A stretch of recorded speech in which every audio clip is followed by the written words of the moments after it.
All right, here we are at the event finals of the KeatsConnelly Canada Week Spiel here at the Coyotes Curling Club, Tempe, Arizona. I'm Jeff Baird. I'm here with Corey Brown, esteemed curling members. Yes, members of the club, eliminated members of the club, as we Shockingly enough, the finals don't include us, so are therefore we're not announcing. in the event final, which probably doesn't bode well for our league team, I wouldn't think, Well, in the future when hopefully we we get won't back be. on the ice. We may not be facing the same quality of teams on Friday night. Thank God. Let's hope so. But we're starting off on sheet B, a little different than we usually do with our coverage here, because that is the A event final, as you see. Team Hot Shots versus Team Hilderman. Team Hot Shots, represented out of the Coyote Curling Club here, Ron Rowe, Bill Ben, Ada Sawchuk, and Brian Burgess. And the Hilderman rink, also of Coyotes Curling, Les, Lauren Hilderman, Dan, and Brenda. Apparently we have Madonna, Prince, and Tiger As as well. our players. A event last finals, names. so no last names needed, right? Apparently just great curlers. Yeah. I have no scouting report on either of these teams because I didn't play in the A event long enough to play against either one of them. We suffered a loss to Hot Shots yesterday. Pretty good squad, as you mentioned, from the Coyotes Curling Club, made up of Ron Rowe skipping it, Bill Ben is the vice skip, Ada Sawchuk, and Bryce Burgess is the lead, making up the front end with Ada. So it's like, let's see, Hot Shots have a long guard up, and yellow, I think, flashed through there, the Hilderman rinks, so Red's got another chance to draw behind. That's pretty good weight. A little heavy, not bad. Touching the button, 4 foot. Pretty good shot. Just a little exposed, however, unfortunately, so looks like a takeout for yellow. Get to test their up-weight shots right away. We'll obviously try to keep you updated on some of the other finals, the B, C, and D. Yep, usually stick with each sheet for about an end, let you see what's going on early on. We'll try to get to the closer games, and of course have an eye on the A event final. This one is the undefeated squads and the playing for all the marbles, so, or the glasses, as it were. Yes, Really nice looking. They are nice, very yeah. nice glasses. So let's see. Yellow spilled out that red guard. I'm not sure that was their plan. I think they were trying to hit that red rock, but at least it keeps things open for them. Yeah, opens up that shot rock. We'll see next red rock once they decide on the shot here. We'll see where that's gonna go.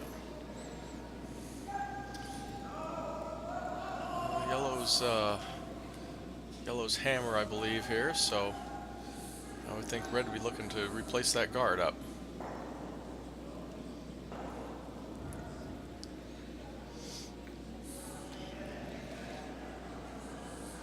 And obviously, that last shot, yellow clipping that red guard. It was in the free guard zone, but you can move a guard in that free guard zone. You just can't take it out of play completely. So moving it off to the side was perfectly legal. So, quick update for you guys. You may have just noticed the color change there. We pre-entered the rock colors, and it looks like as we watch, the Hilderman rink is throwing red rocks, and it looks like Hot Shots has the yellow rocks. So we just switched that up for you. Apologize for any confusion. But that would have confused me momentarily. So We don't want to do that. All right, so we're going to run that guard back, and successfully so. But didn't quite roll away enough. I think they would have rather probably had that red rock be a little more open than it is. So I think red will probably re-guard up again. yeah, it looked like he was calling something about out on the center line just to close that. Yeah. Keep those two guards now up front. You can use both of them. He wants him to sweep. Uses the telltale jiggling of the broom sign. And now in a squat, so must like the shot. That was our. Yeah, it's okay. That's the line was more important than the distance, probably. So He certainly blocked up the takeout. Now it'll be more a matter of getting a run back, or at least clearing that guard, one or the other. Reopen up his port to the red. Or clip the, almost clipped the red out by accident, but hey, plan Bs are good. He got maybe a little bit of a rub there, but just Not enough. not enough to move it, and goes right through. So that's a miss. That'll allow the red team to get up another guard out there. Looked like he may have been going right for that shot rock on that shot, which is a He might have been. That was a little risky. bold call, That was given where the guards are. That was pretty bold. I suppose, though, thinking at the time, the plan B is, okay, I'll hit that yellow one out front and clip it off, Yeah. and that's okay, too. But when neither one of those happened, and things are a little roughed up there. So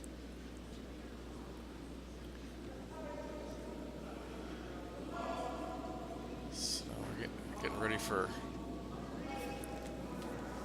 the Vice's stones here. This should be first Vice stone for Hilderman, which should be the one person we know their last name, Lauren Hilderman. That's presuming my roster is correct and they're playing in that order. Both of those things could be wrong, so I'll leave it up to interpretation for those people who know those people better than I do. Certainly, and if you guys notice, we are keeping an eye on the YouTube chat. So if you decide to join us and we're wrong on pronunciations, I know I'll be wrong on pronunciations probably as we go along, or we just have the lineup screwed up, particularly as we move to sheets with out-of-town teams. I know you guys are looking at unloved ones, so let us know. That was a good guard there. I definitely like. I'm sure he liked that one. It's going to force them to try to clear it. Might even be a way to clear a couple of guards with this shot, depending on where they make contact here. So Bill's first shot of the game, first shot of the end. All right, well, that's okay. That's sort of a plan B. Clear out his own yellow there. Yeah, not much doing with that yellow rock, so not a big loss to. Agreed. Just get one less thing. Maybe open up a draw port at least.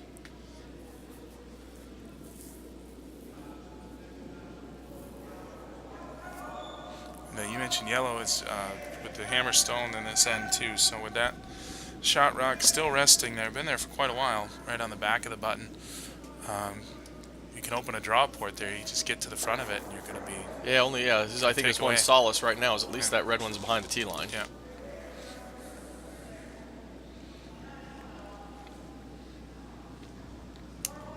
But I'm sure he's going to try to block this port up a bit. And I think if he drew into the front of the rings, that'd be probably real nice. This one looks hogged, so... Yeah, going out to join on the sweep, not always a good sign that early. I'm guessing that Lauren now owes a round of beers to the rest of his teammates. Oh no, that's the rule? I'm just kidding. How many do you owe this weekend? I owe a couple, I think. Well, there were that 2 in the one end and 2 others, I think, total. So, all right. Sorry about that, guys. That gives the Hilderman rink another chance to clear that other guard. And here it comes in, and just wicks it. Just misses the other. I think that was a carbon copy of the last shot. Almost looked like it had a line on that shot rock, but not to be, with just a little rub on the guard. So, guards doing their work in this end. They are making everybody be a little more cautious, and missed a couple of times there. So time to get another one in there. Down to skip stones at this point.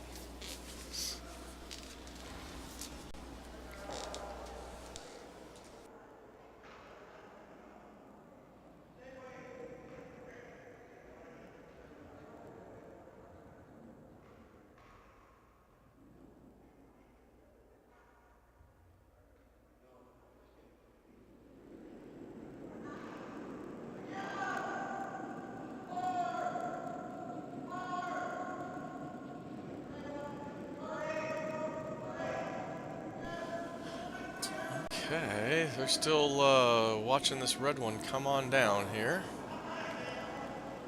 That's got the port. Little heavy. And the other team gets to sweep that. Bill Ben sweeps it right out the back end. So still one red. And there's still a draw there. I think if you come right down to it, that would be a pretty good place to be.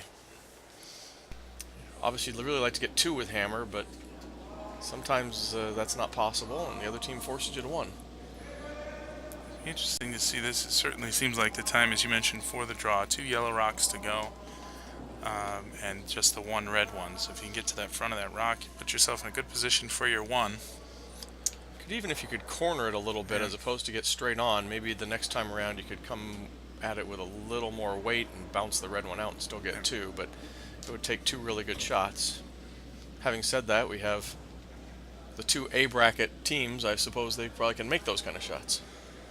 Yeah, certainly if the game that Ron played against us last night is any indication, consider this made. But we'll see. We'll see how he puts it together in this one. It's always interesting to see different skip strategies. One of the things I like with playing in a Spiel is that you get to see different skips and how they approach the game. Well, Bill's out to help sweep right away. I think we've lost all pictures of the vice. Oh, there he's back again. A little lighter than they'd planned. I think there's a little bit of a hiccup on the delivery there. Yeah. But does slide past the guard, but it's going to stop short of the house. So. Yeah, well, maybe it leaves him a run back at the end, if nothing else.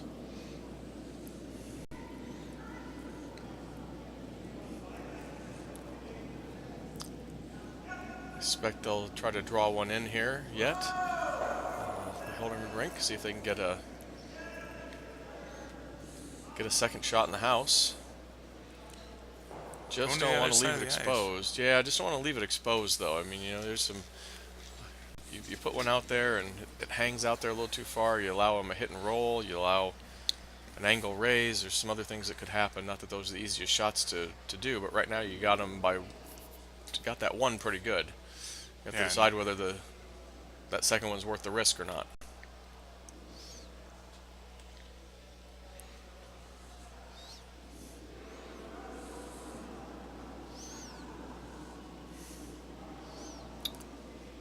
The shot's away.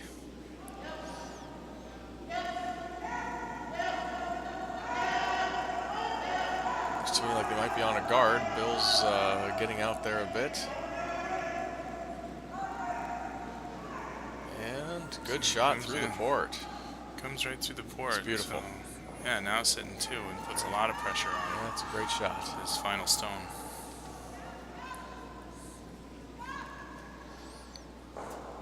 It's really nice first end here. Come out and don't have the hammer and sitting 2 with the last rock to go. Yeah, pretty nice to be sitting 2 right now. I agree with you.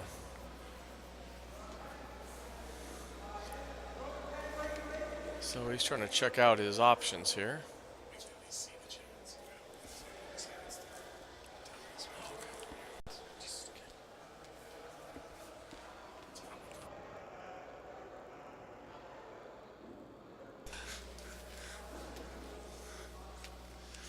Well, kind of looking, I think, at an angle raise here. I think that's his call. Yeah, just trying to push it back on the button there, get to the, well, get inside that shot rock. It's been there all end. Yeah, push one up. That should be good. Or maybe if it bumps it back and takes it out, that's okay too. Yep. Just don't want to lose that yellow rock off as well, if you can avoid it. If you could get one here, I think you'd be pretty happy.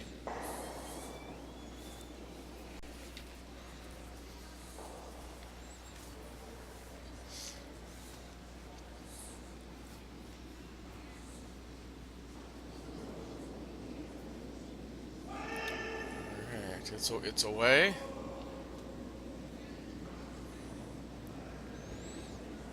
Certainly, if the sweepers need to sweep, Bill will let him know. He's not shy. Oh, just a hair wide All right, 2 points for Hilderman. So first end to steal a 2. Excellent start there for Team Hilderman. They're going to turn around, and Hotshots will keep the hammer. In the meantime, I think we'll bring you over to Sheet C to take a look at the B event final. We'll see that come full screen on the overhead for you. It looks like they've completed their first end. And although I don't know the score, since Levine Team Real Estate is going first, they either scored or it was a blank end. We'll get that for you just as soon as we can, and stick with you through this end. We know it's end 2, so we can at least update that part, right? And Levine Team Real Estate from Grand Prairie, Alberta. Skip by Tina McDonald. Vice skip is Ted McCreary. Second is Rita McCreary, and lead is Carol Levine. The taken for Granite Rink is our own Coyotes Curling Daryl Horseman. Vice skip Wayne Fleming. Second, Becky Nolan, and lead Eric Quall. We wish them good curling today.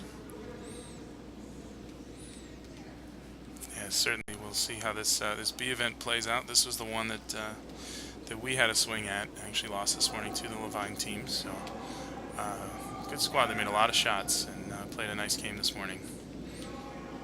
All right, it looks like Levine is sitting 1. Unfortunately, they had a little flash to the house there for taking for granted, so looks like we're now going to be throwing a guard up to protect that shot rock.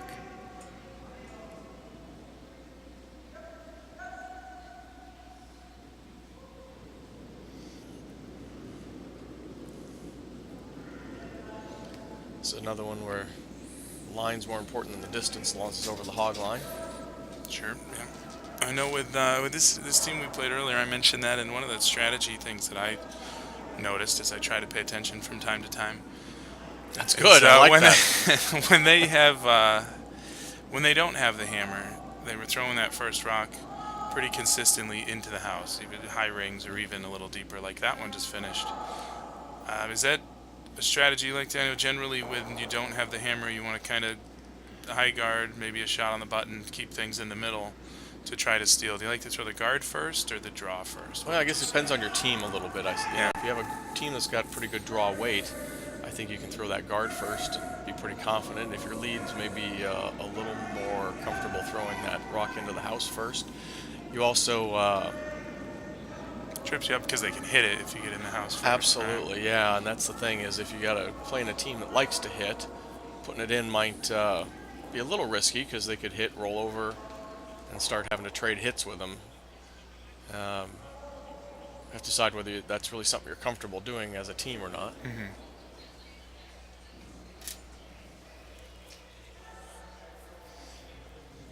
So sitting 2 for the Levine team, and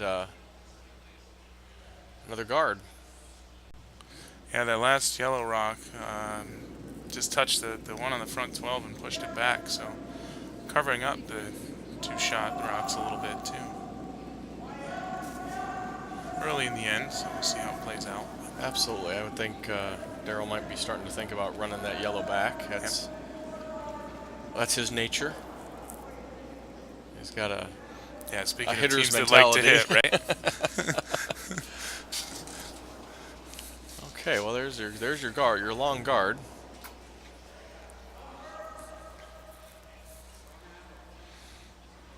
And of course playing with Wayne this weekend too, so he's got a pretty good hitter at third as well. He does. He's got a sniper at third. Becky can throw some upweight shots as well, so I'd imagine he's feeling pretty confident calling those kind of shots today.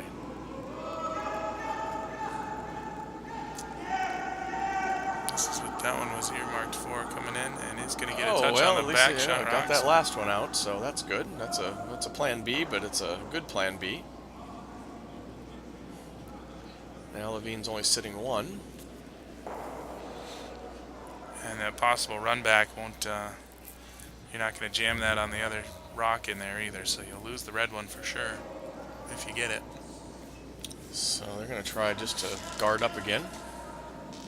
Prevent that run back, because the other side's already protected with their last guard, so...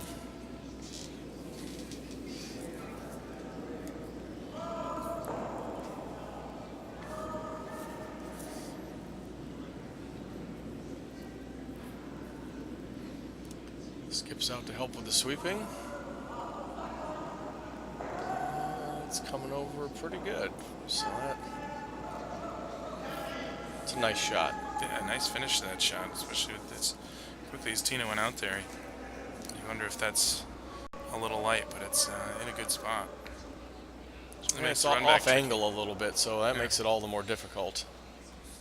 So this may be one that Darrell just decides to try to peel off this guard as opposed to do any run backs. If they get a run back as a plan B, great, but I think job one is to peel it off. Yeah, with 4 rocks left too after this one, you just give yourself the opportunity.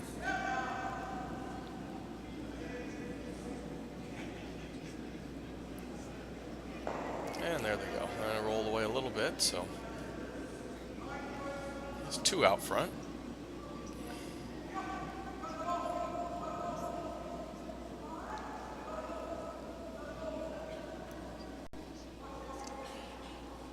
And they're calling another guard, looks like. Yeah, I would think Levine would still be pretty happy with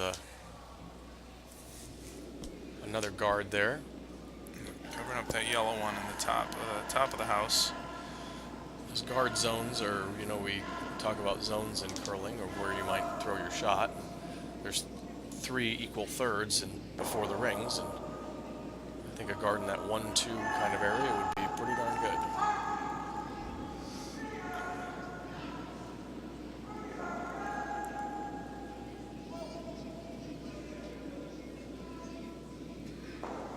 So what position were you playing this weekend, Corey? I was playing lead for the Button Dwellers team. Excellent. Which you guys had a good run. Good start. Yeah, we won the first 2, and then lost last night, as I mentioned, 2 hot shots, and this morning to this Levine team. So good weekend. Yeah, absolutely. Fun, good curling. Had a great time. Hopefully, you had a good time. Oh yeah, absolutely. So that one ended up coming in a little deep. Bumped things around a little bit, but didn't really change much, other than being second shot, but in the back of the house a bit.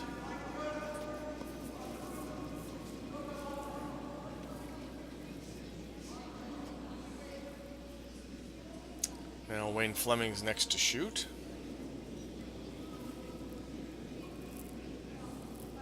So Darrell put the brush down, I think, behind that red shot rock, trying to sneak in. Maybe looking for a little draw, or maybe a tap back on the red a bit, if he has the right weight. He's waving off the brooms. Well, maybe not. They're sweeping it pretty hard. Oh, just flashed through.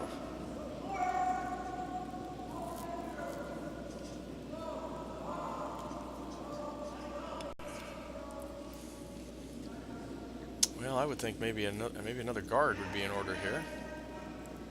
Yep. Yeah, I think she's asking for like that guard call. she wanted last time. Yep, I think I like that call.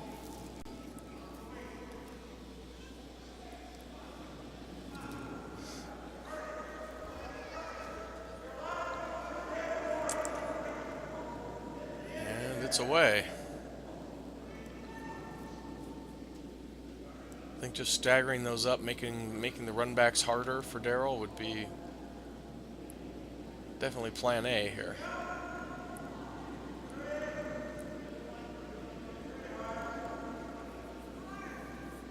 And that's pretty well done its job.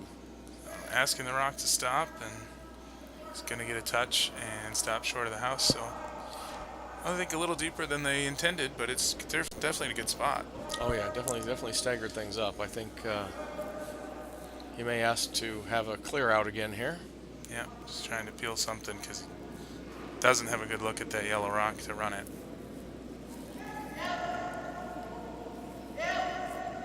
he'll come back. If he gets a plan B and they get that red rock off the button, okay. But I think Wayne, the sniper Fleming, will likely do his job here. All right, So he I gets got the one of peel them. on the red rock. So the red rock died a glorious and appropriate death. Did its job, certainly. Did his job. I wonder if they're not going to try to put another one there. I think that's what it looks I would like. think. I would think. Yeah, still protecting. You're sitting 2. You got a team that likes to hit. Make it a little harder on them.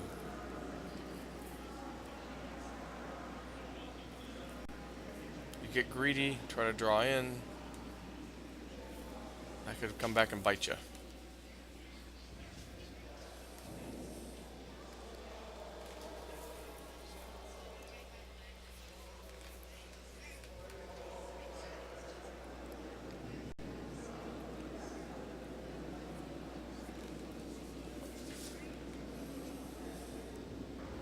So first skip stones here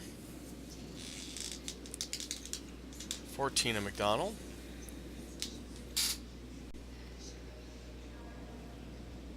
Who my understanding had taken quite a long break from curling. Now is getting back into it again.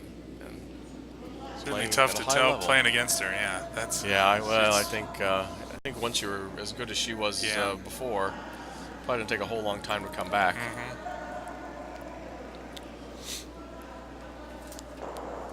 All right, here comes Good guard there for her too. So back to the Daryl's drawing first board. hit. Back to the drawing board. Going to peel it again. Right? Try to Well, maybe a run. I think maybe just a straight run back. maybe this run them time. both. Yeah, you know, red, yellow, red, and sit shot. I think that's what he'd probably prefer. If he clears it out a bit as plan B, okay.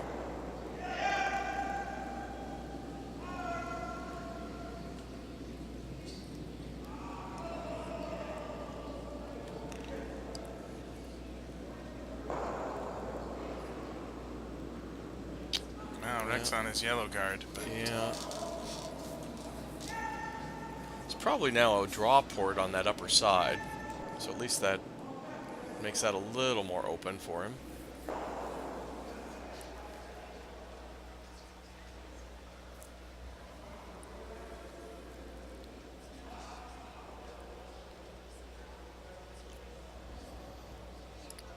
Guess we'll see what kind of guard they decide to throw.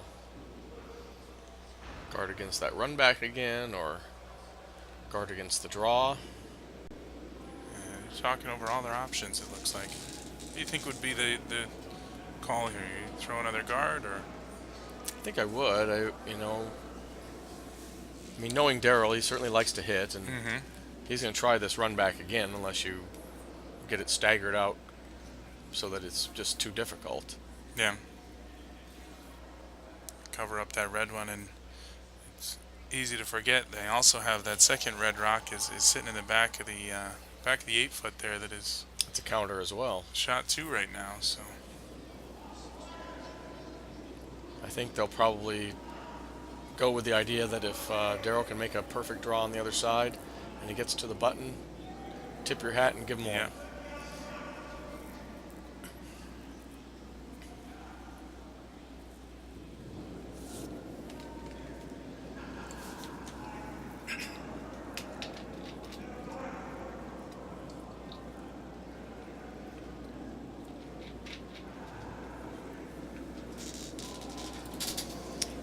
Okay, here's the shot.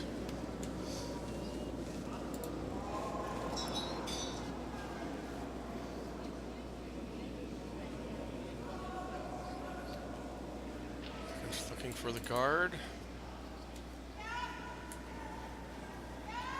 And a little sweeping. And that staggers it up pretty good. Yeah, so definitely That's a not good the straight shot. run back on there anymore. No.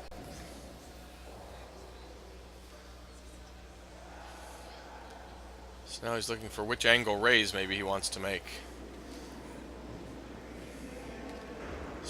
Versus the the draw into the button. wick off a yellow. I guess there's a couple different possibilities out there.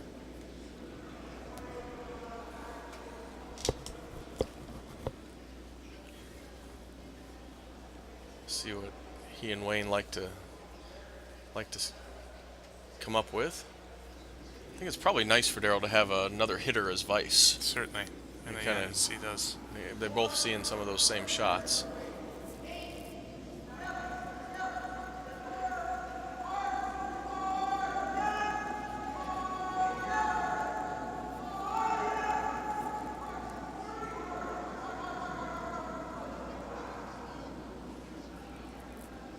Talking about drawing the other side potentially as well. Yeah, I mean Really it's hard leaving, to tell for sure, but that the side to the left of Wayne generally looks a little more open than the right, but it can be deceiving with where that other guard is, way out front. Yeah, you do have off the hog line that high guard, and Maybe that's just blocking things up just enough.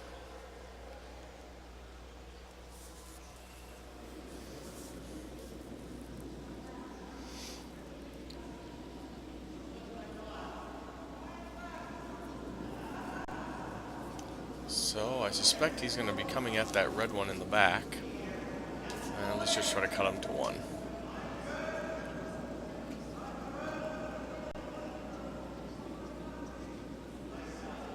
Wayne's having him hold off on any sweeping. Here it comes. Yeah, it's a good shot. Good shot. Well played. You give up one, but you cut down the damage and live to fight another end. Do we have any score updates there? so we got one at least for the Levine team there in that end. We'll add that one, spin you around, see if we can get that scoreboard, and then I'll go get a score update here as we move over to sheet D for an end. Okay, that made me dizzy.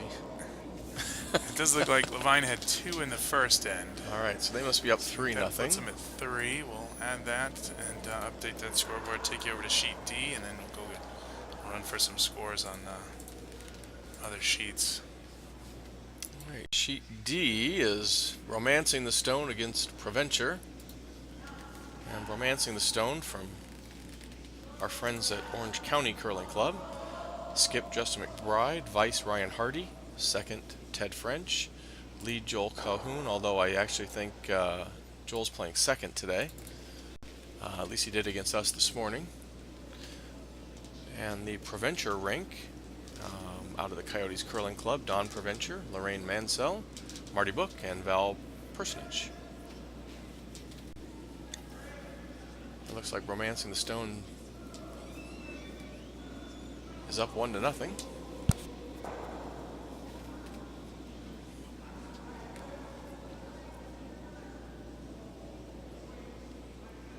So this one you see is the D event final. We'll take you over to sheet A in just an end for that, what should be the C event final. I think this... Yeah, I think this is actually the C event final. I thought this was too. I was a little Because confused. we were in the C's this morning where they were victorious. So I believe these are the C's here. Make a little edit there on the scoreboard for you. We're calling a takeout here on their yellow rock that slipped into the house. And you can see Romancing a Stone did get 1 in the first end, it looks like.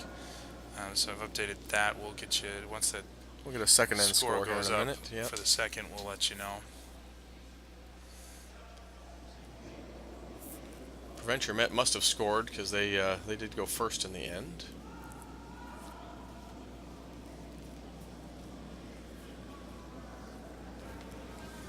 So I believe they're looking at a draw to the button.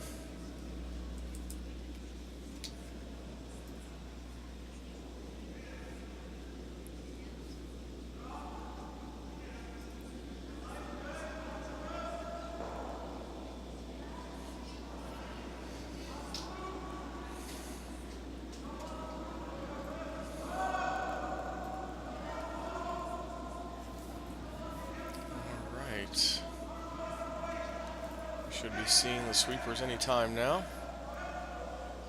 And there they are. Just a little short. Not bad. Guarding up their other rock is just fine.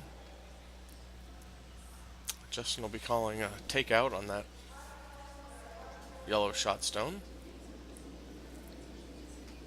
If you get a little roll behind the other one, you'd think he'd take that for sure.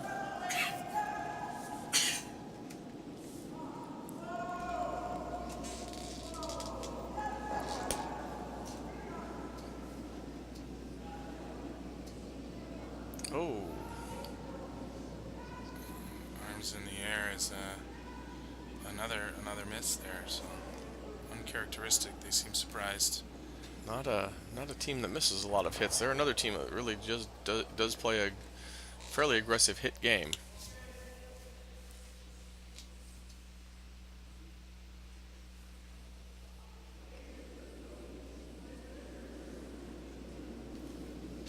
So another draw chance for the provincial rink. Looks like Marty Book throwing stones at this point in the end.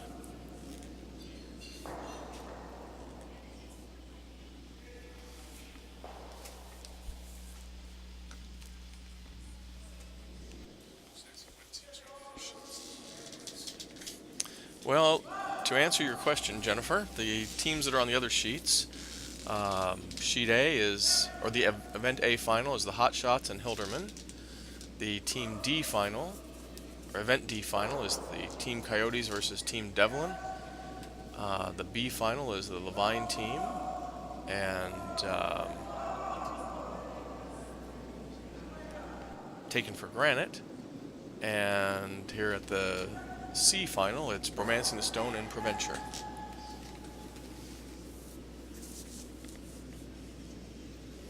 In this end, as we mentioned, it looks like Romancing the Stone does have the hammer. There's the hit they're looking for. There's a hit, got rid of two of them, opened things up. I think they're more than happy with that one. Now they're going to try to just draw behind.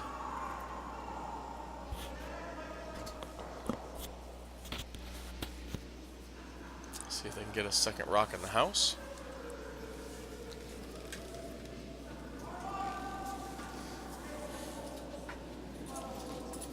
Calling him off the sweeping pretty vigorously.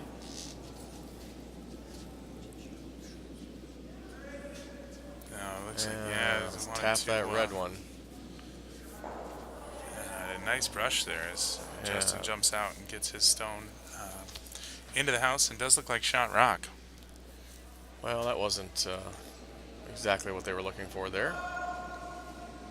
So now they'll play the hit on the other one and try to sit two.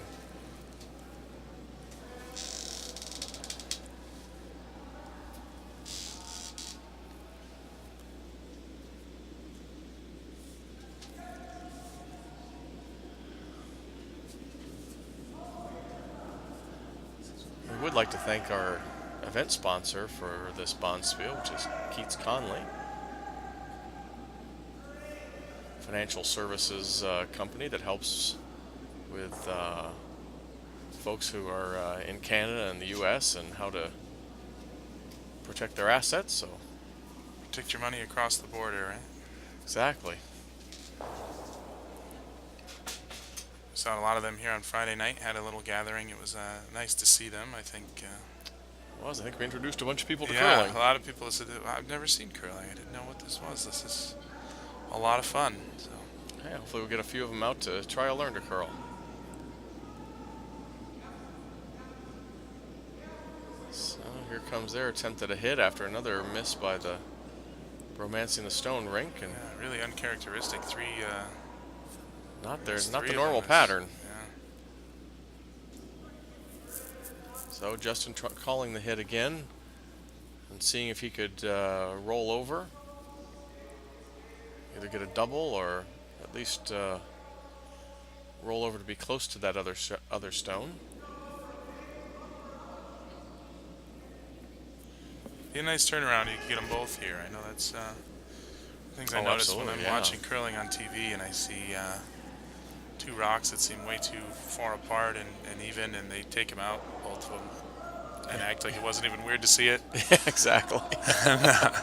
I wondered just before you said that, actually, if this was a double opportunity. It looks pretty close. Close. It's good. That's a good shot. It's going to stay in the Yeah. rings. So that's not bad at all.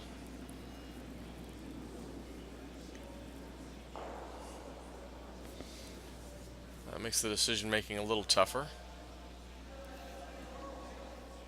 It's hard to tell, but I think yellow's still shot there for pretty much for sure. So he'll probably still.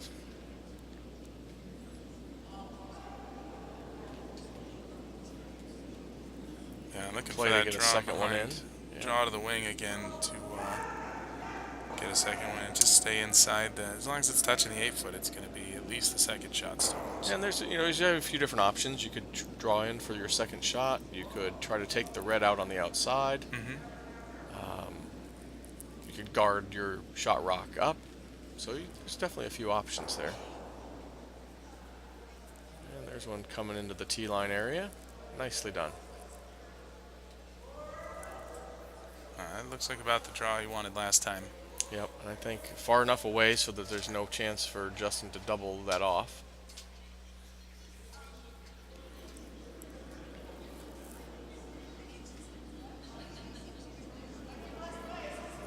His call was to give it a hit and then just slide behind cover into the 12 around the side of the house there, right on the wing, so he can split the house a little bit. Okay, so yeah, he rolls the other way, which fortunately kept it pretty open here.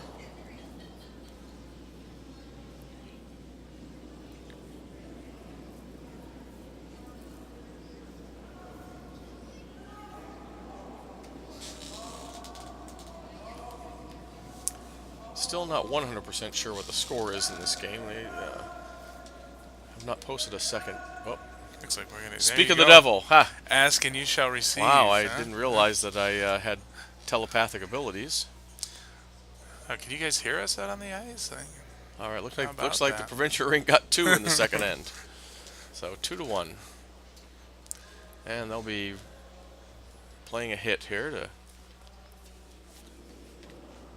try to keep their shots far apart and try to limit Justin to 1 if they can.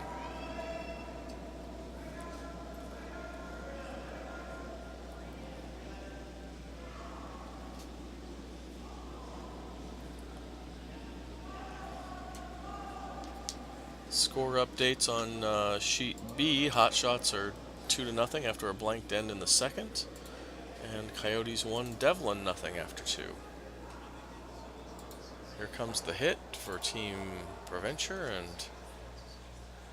they certainly accomplished the first goal, but they would have liked to have that rock stay in play. So Justin's immediately let Ryan, his third, know that they're going to hit that one out. Then he'll try to be sitting 2.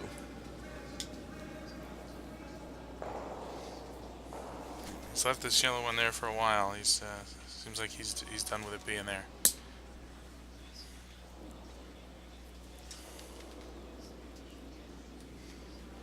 If you can hit, I think you wanted to hit and kind of roll in front of his, but stay on the rings, right? So just to Yeah, if he could, that's obviously it's a little bit of a tall order. sit 2 and make it really difficult for Provencher to get anything out of there. So at least give him a shot to draw for 1, but potentially score 2 here. Right.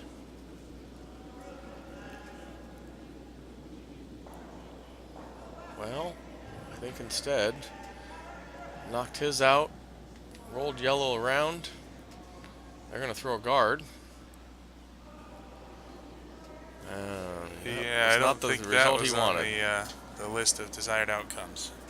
Acceptable desired outcomes. Yeah.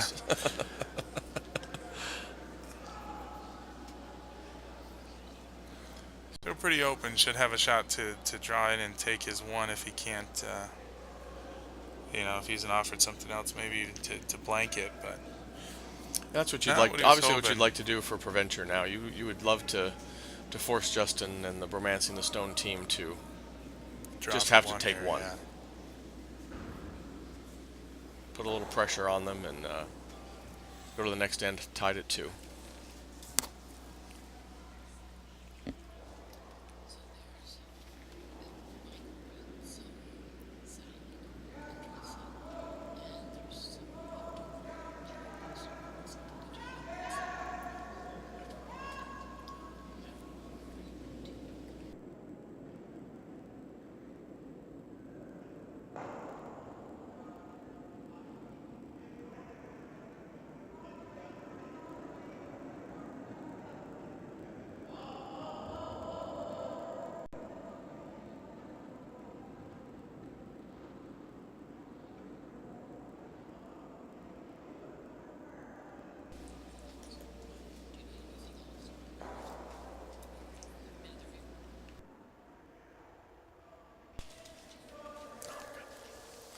Okay, so Preventure got their second shot in the rings at least. It was then maybe not a guard, but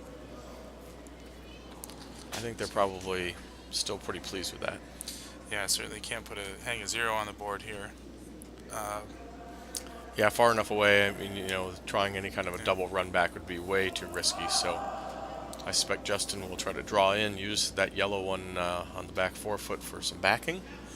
Looks like it, yeah, given the ice that Ryan's calling here, I think he's just going to give himself an opportunity, take the one. Take the one and start So fresh. Be an end, I think they'll be glad to be out of Yeah, uncharacteristic missed hits in this end missed for hits Romancing and the Stones. agreed. Yeah, agreed. Okay, there you go. Good shot to clean it up, though. One red. And, draw even. Update that since we saw it. And I think with that end concluded on sheet D, we haven't been to sheet A yet. So we'll get over to what we believe to be the D event. Team Coyotes against Team Devlin. Team Coyotes skipped by Ron Cesura. Vice skip Tom Fuller, second Lou Brock, and lead Sandra Durbin. The Devlin rink, also from Coyotes Curling Club, Paul Devlin, Marnie Devlin, Don Peterson, and Caroline Naso.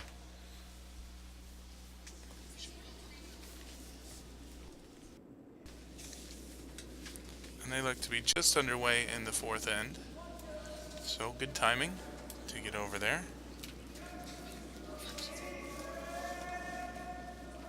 Perfect. Yes, we can watch them develop an end here. We don't have a third end score on this one just yet, but I think once that goes up in the rink, we'll have it on the website, and then we'll have it for you as well. But we mentioned a blank in the first and 1 for Coyotes in the second. So as far as we know, it's 1-0 so far.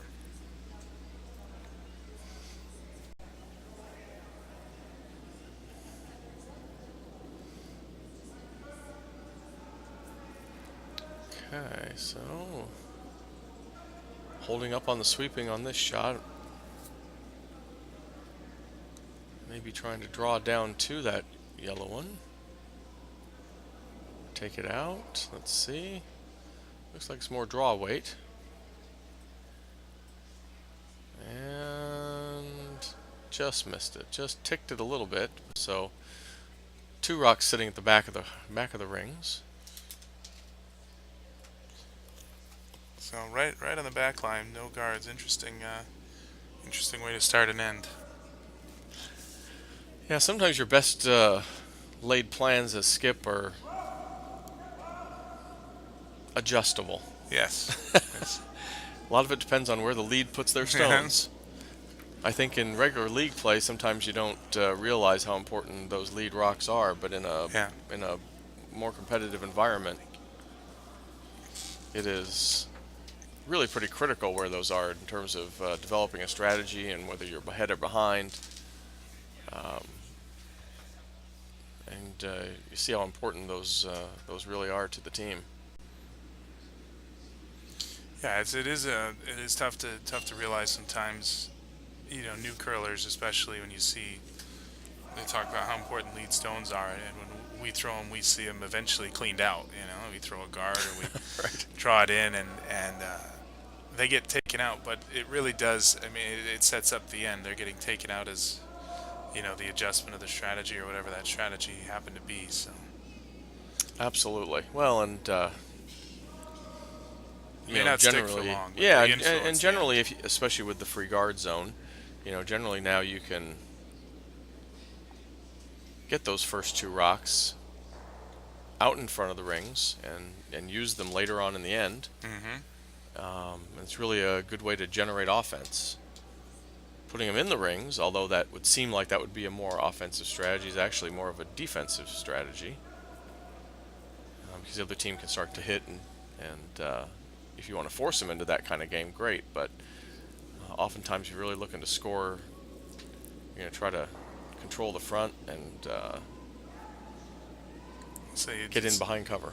it's funny you mentioned that too, Jeff. That's one of the more fascinating facets of curling is, to someone who hasn't seen it or someone like me who hasn't seen a lot of it, like you said, the hit game seems like the more aggressive, the more offensive type of strategy, but it really just it's not. The harder you throw the rock, the stronger defense you're probably playing,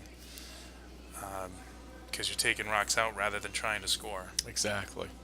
You'll see those ends where there's 8, 10, 12 rocks in play. Mm-hmm. That's where sometimes you can get the big ends from, more often than not. There are ways to generate offense with hits, but it's I would say for most casual curlers, a draw guard kind of game is a much better way to get a bigger end and get a few points to get back in the game. So trying to get a hit on that front yellow, and a little flasher, unfortunately. Yeah, a couple of misses there. They Yeah. lost their stone on the back of the 12 earlier too. Hit it with one of their own and lost them both, and flashed through there. So good position here for Team Devlin as we go Yeah, to Vice Stones. I would suspect they'd be maybe interested in guarding this up a little bit. Yeah, there we go. Something in Yeah, the top of the based on- house, or maybe even a guard close to the rings. Just on counting the rocks too, it looks like the Coyotes team holds the hammer here. Red Rock will be the last one thrown. So definitely want to guard up. And maybe up more than 1-0. We'll keep you posted when we know.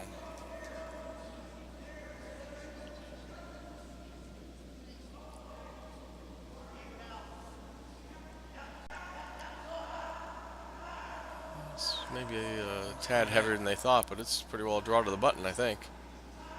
All right, right in the forefoot. Our worst plan Bs. Yeah, absolutely. That's. I was told that actually yesterday. I think I was playing with Carol Huntress this weekend, and he said to me, he generally at the outset of the end will call a guard about the center line, intern guard, about a 4, 3-4 ish. But he said if you draw it to the button, that's never bad. I'm not gonna mind. No. We'll adjust. They have to deal. The other team does have to deal with that type of shot. That's for sure. And there are occasional times, certainly if you're down several points in a game, the rocks in the rings are going to be Sure. deadly. But there are a lot of times they're certainly not. And they were able to peel that guard away. So Devlin's still sitting 3. Maybe another guard. Yeah, looks like it. Oh yeah, I would think so. Here we gotta protect those two, and as this end gets deeper too, almost to. And even 3, they have Yeah. another little biter in the back there too. So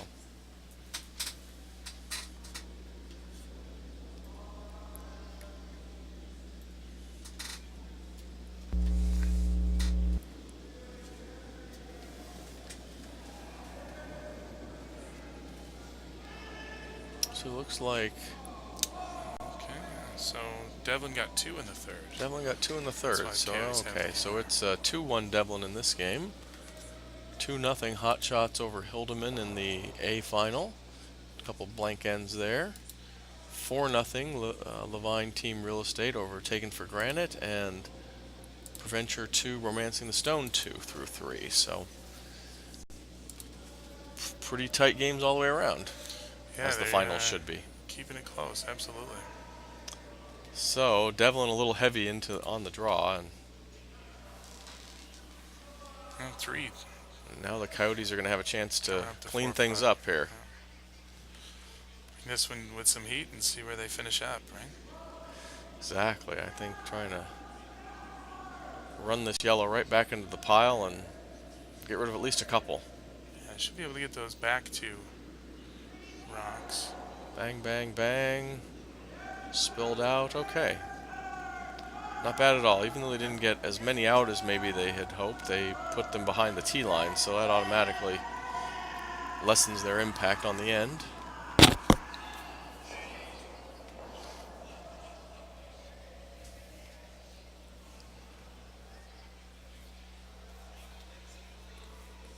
Now a little tougher decision.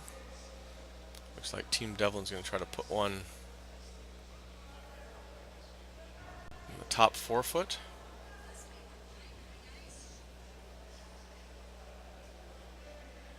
Putting a little pressure on the Coyotes skip to try to get his rock off the 4 foot, but not jam into one of the other ones.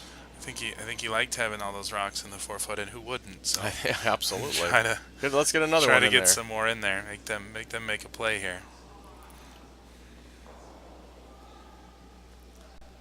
And he could try to guard the shot rock, but even if he throws that guard, there's a little in-off hit and roll that would get the Coyotes right to the button pretty much. So I think he's going to put a little pressure on him to make another good hit. Yeah, either a hit or, like you said, like you mentioned earlier, if you can cover up that 4 foot with yellow stones, and then Coyotes team comes back and hits that draw for one, you just kind of tip the cap and move on at that point. Exactly right. Yeah. Sometimes the other team skip makes a great shot, and off you go. Just got to put yourself in a position where it won't hurt that much. Well, they're sweeping it pretty hard. Got off, on, off. Looks like the top 4 weight they were that's after. a good shot. It's going to get right there on the center line. I definitely think they're probably pleased with that.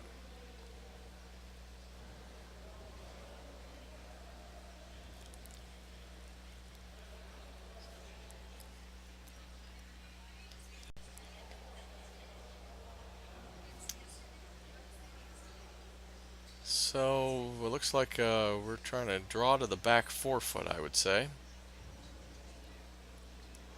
I think that's probably about the only way to get 2 out of this mess right now. The other team has 4 in the rings. That the back 4 foot there is probably the shot rock right now. Would you say? I think that's the one he's I think that's probably trying right, to and get certainly to. if he's right in front of it, he'll be shot rock yeah. for sure. And again, he'll have some backing, and let's hope. And yeah, not just the one stone either. With that stone in the back 12, you could have. Good point. There's a lot of catchers there.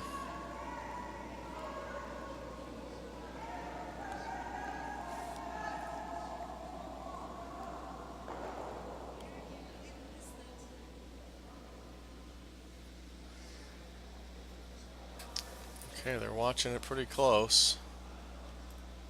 I think he likes the weight. It's a good shot. Gentle tap back, sitting shot. Backing behind, so Yeah. not a bad shot at all.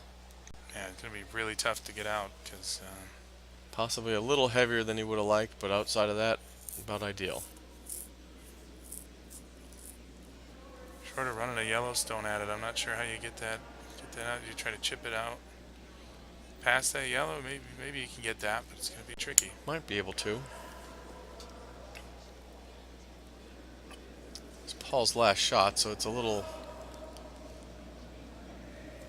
tricky here. It looks to me with that ice, he's going to try to hit that red. Maybe even, at this point with just the last 2 rocks at the end to go, if you can move the red one far enough, maybe you're not even concerned with your rocks in the back at this point. Agreed. I think if even if you jam that red rock in to the rock in the 8-foot, you're still sitting 2. So and maybe 3. Yeah, and it forces Ron into a tough draw. Exactly.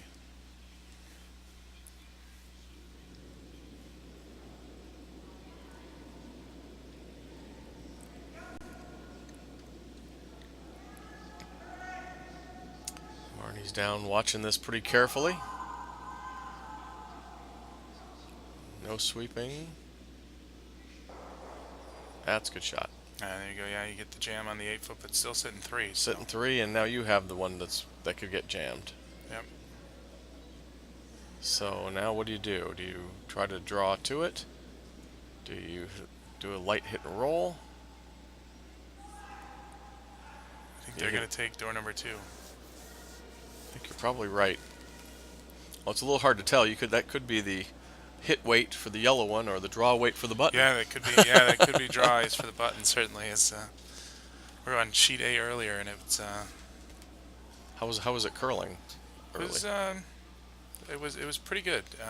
Both ways were okay. Both ways were good. So that was nice. If it's a little light, it does finish pretty strong. So.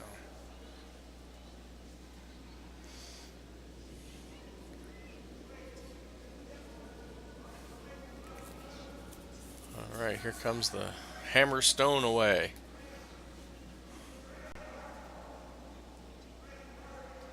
Looks like a draw from the delivery, and the fact that it's taking a little while, they're sweeping it awful hard.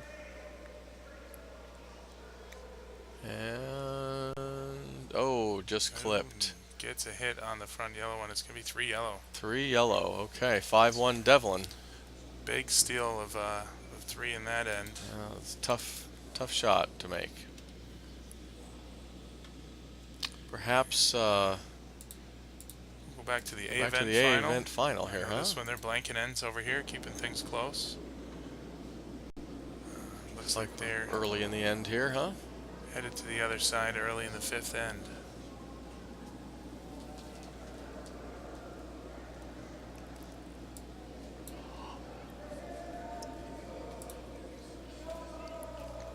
Let's see if we have catch a score back there. Looks to me like it's tied 2-2, perhaps, huh? Yep, 2 shots for hot shots in the 4th end after a 2 for Hilderman in the 1st end and a couple of blank ends. So that's why you blank them, right? So you can get your. That's right. Avoid 1 and get your 2. I would say that we're playing the A final as it's meant to be played. There you go.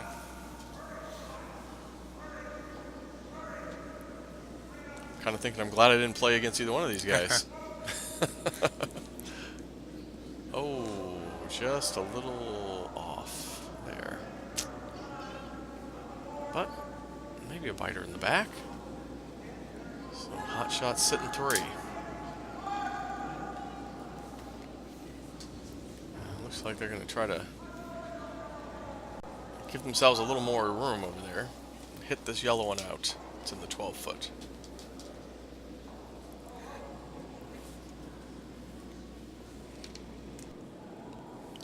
Certainly a roll would be okay.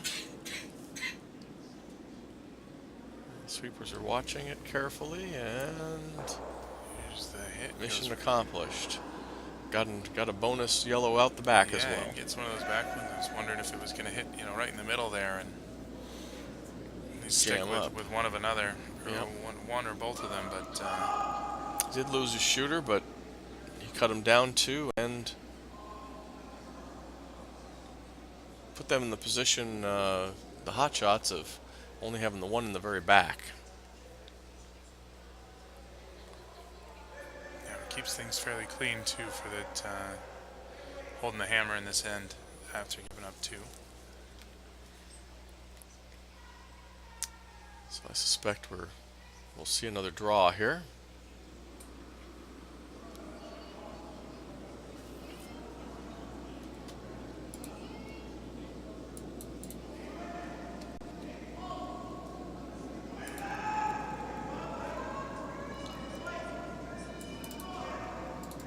even over curled, it could get into their yellow one and tap it up that way. So there's a couple different options, but this one looks to be just short. No, kind of slipped into the 12-foot. Good shot.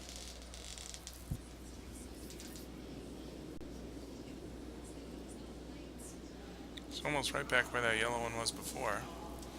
Not a bad play to just replace it. And I suspect they'll probably try to make the same shot back.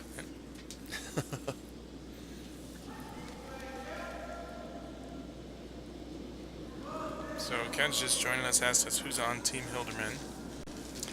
We don't have last names, Ken, so I hope that's enough for you. Just one of them. We have Les, we have Lauren Hilderman, we have Dan, and we have Brenda. So we don't have 3 of the last names. Perhaps they're all Hilderman, I'm not sure. But if anyone happens to know them and knows their last names, please let us know and we'll record it.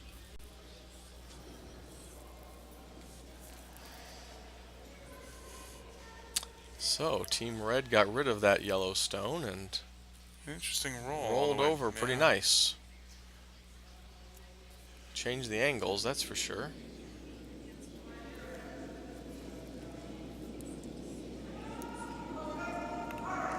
I believe they're going to try to hit that red one out and just roll over towards the center a bit to get sitting 2 that way. A tricky hit this far out on the sheet. It's got the weight certainly as it comes in, and then Bill's going to get it. There we go, and well, took one of theirs out, but they kept one in, so not bad. Goes around the horn a little bit. Comes back almost to the 8-foot too in the back there, so not really covered up. You can still see it, it looks like, but not in a bad spot. Could certainly, to the Hilderman rink, could certainly run along and get right to it.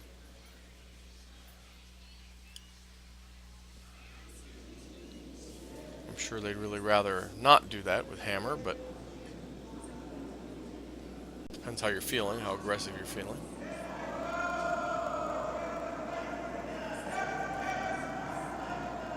I think another one that's sort of top 8-foot.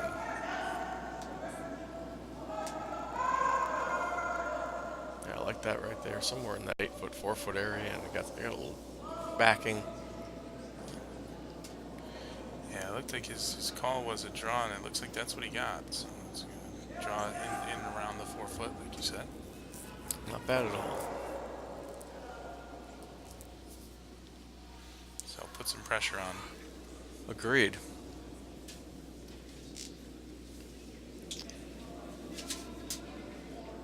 It's certainly not real exposed. I wouldn't say it's completely buried, but seeing that upper view, I think you can still tap it, but I don't know that you're going to tap it and keep your own shooter. Yeah. You two wouldn't hit it, but you got to hit it pretty hard to get it out. So.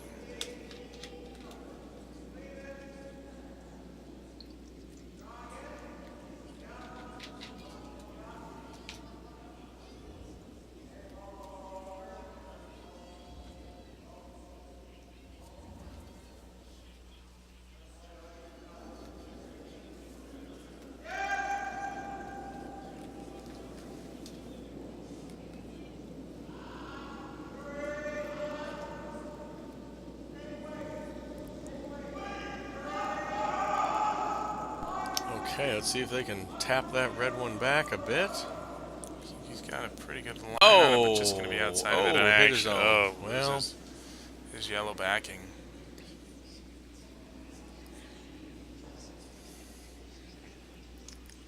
So, that's what you mentioned. It's tough to hit it hard enough to move it too much, and it looks like it's just a little too much weight to get the it's curl. a little heavy, to get the curl and not clip the guards. So, looks like the Hilderman rink is going to try to draw one in from the other side. Sit 2.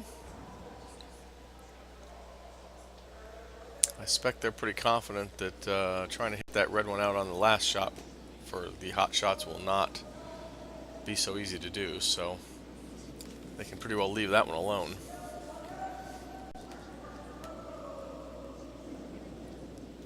Yeah, especially with the hammer here in this end too. Just get Sure like to feel get a confident second one in. Yeah, get a second one in here on the maybe on the other side and either bury it or make them take it out and come back and score 2.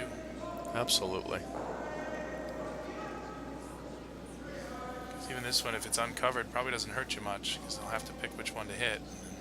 You just kind of hit them back. Agreed. Oh, Vice is out to help him. And maybe a tap back. They got another possibility here.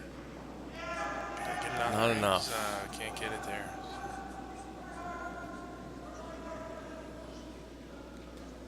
Try that shot rock again. Hot shots are going to try it again.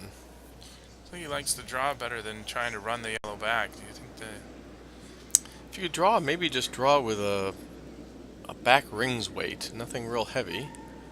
And maybe you could get enough of the nose of the rock to tap it back and sit one.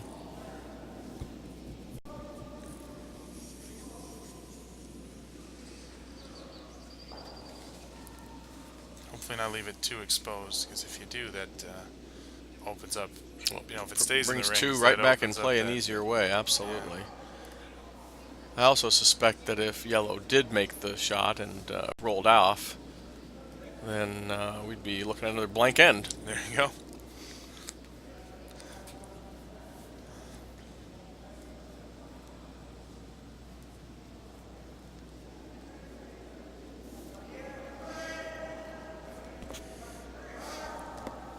All right, last shot for Ron Rowe in the hot shots.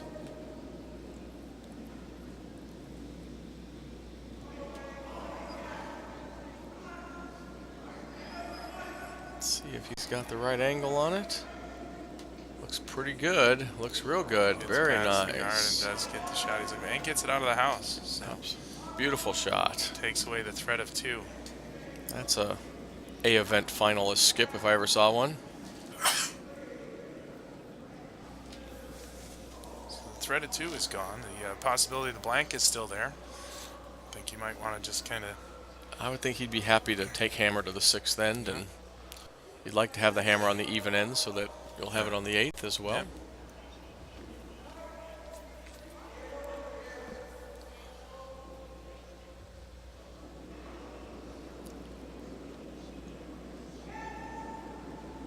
So some good weight here. Just hope to hit and roll out. Definitely. Vice in a crouch, probably likes it. And is going to hit and hit on the stick. nose, Right on the so- nose. All right, well, one for Team Hilderman. As unfortunate outcomes go, that's not the worst. It's not the worst. All right, so where are you taking us next on our tour of I think- sheets at Coyotes Curling Club? This one being the A event, unless you guys are out there watching, want to see something different. I know sometimes we get some OC viewership. We can go back to sheet D in a little bit, but this one is tight and is our A event, so I think we'll stay here for That sounds good. the time being. Do we have And any as we score get updates that we more could live scores, we'll let you know. hand out here?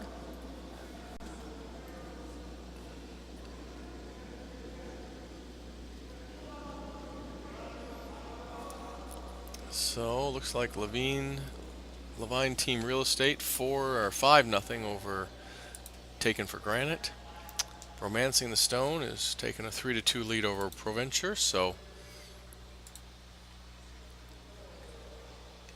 Get back there for the end of that game as we move along, and Looking we pretty don't good have the here. live update on sheet A, but we saw the end of that end, and as you know, Team Devlin stole 3 in the 4th to go to 5-1.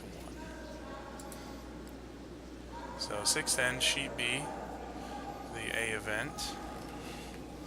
3-2 for the Red Hilderman rink. And Skip headed out on the first stone to brush. Oh, getting a little guard up. Made it past the hog line on the center line. Nice guard for the start of the end. Certainly gives them the chance to come right in behind there for the hot shots. I guess the only disadvantage to the longer guard is it allows a little more curl behind it because there's longer distance. little easier to get to that one if you do curl one in there and then bury it. Looks like instead they clipped that guard.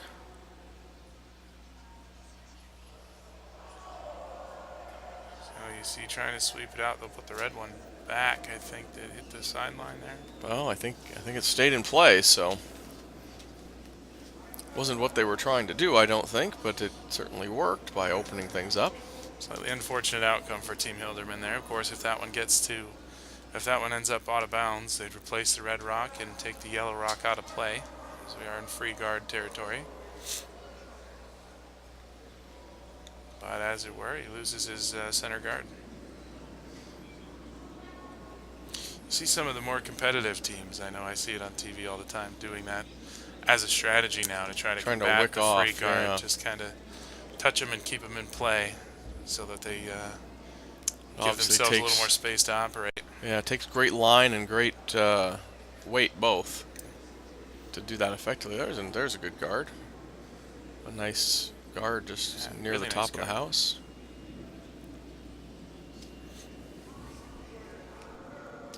Oh, hot shots with hammer. Try to play to the wings a little bit here and get something in play.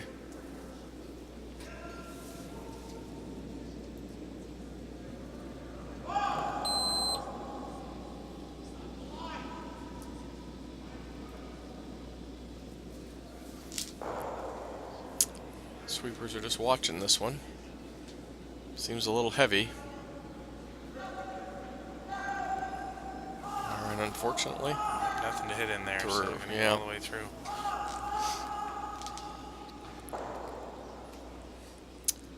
I think we also definitely wanted to thank Pastor Brioni for a fabulous meal last night. Oh, absolutely. Excellent work. They always do phenomenal work when they treat us at a bond Spiel.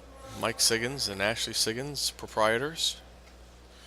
And maybe a special second shout out to Ashley for really putting this whole thing together this weekend. She's done a phenomenal job. Absolutely. A lot of help of dedicated volunteers, but she's spearheaded the whole thing, and it's been a really great event. So congratulations to her, and thanks to her for sure. Absolutely. Great job once again. Well, there's Team Holderman's draw here in the sixth end. Just a touch heavy. Oh, looks like everybody's a little heavy here on the... Except for that first guard, I suppose. Sometimes the ice does get a little speedier as we go, and we know that going towards the warm room, which you can see in the background there with people watching, tends to sometimes get a little quicker than the other direction. The rocks are thirsty. That's our theory. Is they want to get to the bar. Could be, or maybe the curlers are. There's that too. You know. So. Yeah, good point. I said today in the first end I threw my second round. I think that was my hogged rock. So round of drinks for you guys if you call me on it. But I said, well, that was third end weight. So my apologies, guys. There you go. First end, fresh pebble, should have been harder. So. It's a good point. Sometimes when I've been at events where you have some practice time and it's fresh pebble, I will throw some rocks thinking, I'm trying to throw just for what I think it will be when the actual game conditions are on, not what the fresh pebble will allow. So that you start throwing that fresh pebble shot and you're through. When you start throwing real rocks, everything will be heavy.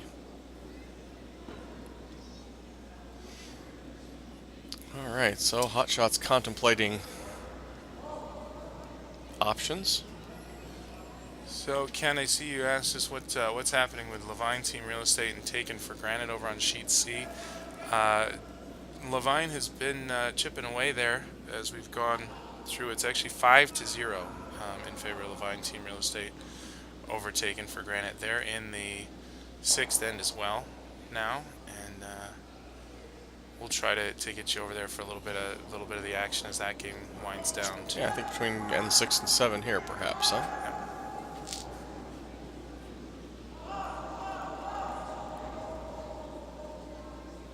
All right, so Hotshot's elected to remove the center guard.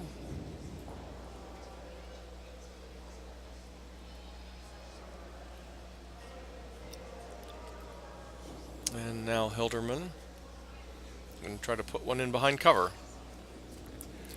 And what we'll do for you there, Ken, we do appreciate you joining us. I'm going to move the top hack camera for you over to sheet C, so you can keep an eye on how things are going there. We'll leave the overhead cameras for you on our A event here. Good thing somebody knows how to do this, because I don't. So you see, it just looks like we're just off to just getting started on the sixth end, as you see Daryl headed to the hack there.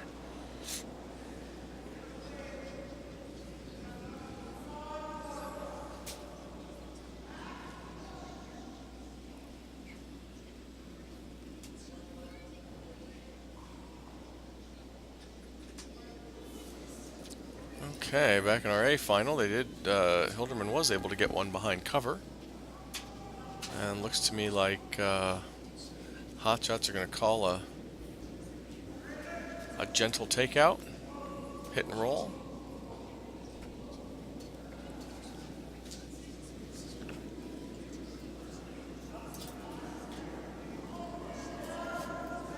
And a miss.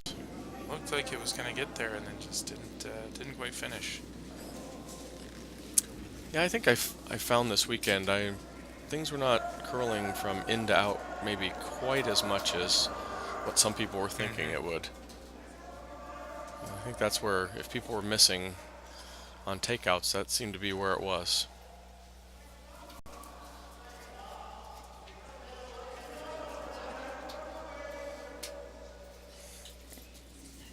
So Hilderman possibly looking for a little draw here.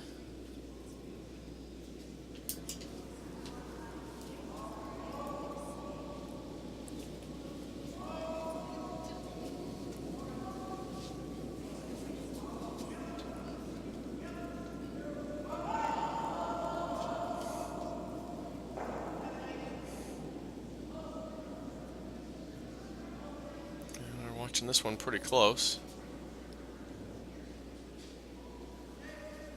And like it wicks that. off, Yeah.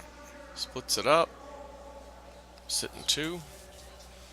I think Red's, There. yeah, pretty good. The one in the 12 foot I think is pretty well behind cover now. Yeah, covered up nicely there. So. Quick call, quick hit on this the red rock in the back of the house. Yeah, let's get rid of that. I believe Ron is saying here. And as we saw, the steal of one, or not the steal of one, but the taking one in the last end, Team Hilderman. Ron will throw the last stone for us here in the sixth. So clean it up and give himself some opportunities.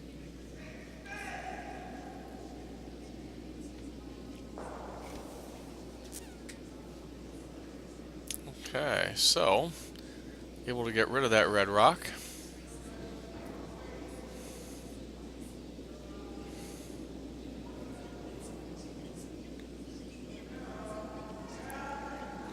And you want to keep ideally, do you want to keep the shooter on that one? I think. And Oh, absolutely. leave Yeah, it over especially there and especially with on the wing? hammer. Yeah. Yeah, it would be much better. I think. I agree with you. I think we'd really love to keep that one if you could, but I mean, primarily you want to get the red one out, but ideally keeping the yellow one would have been good there. absolutely. I think even a blank end here would not probably upset Hotshots too much. You go to the eighth with hammer down one. That's not a bad place to be. Obviously, you'd rather be ahead, but tied without hammer would be not that's ideal. A tough one. Yeah.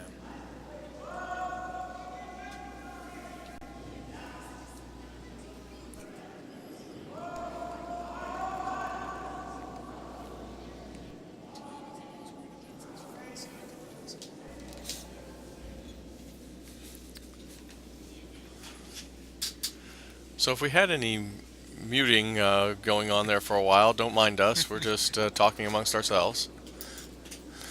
It may have been what sounded like a two-sided conversation that you guys heard as a one-sided conversation. My apologies. Yeah, it's okay. Technical difficulties. I've been talking to myself for many years now.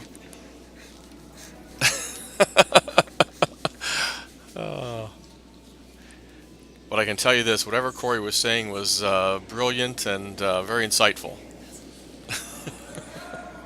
Yeah, we're gonna go with that. And in fact, I believe he tells me he gets more insightful the more beers he's had, so. Doesn't hurt. You'd be amazed how much I know. Indeed. Well, I was amazed at your knowledge last night at the trivia session.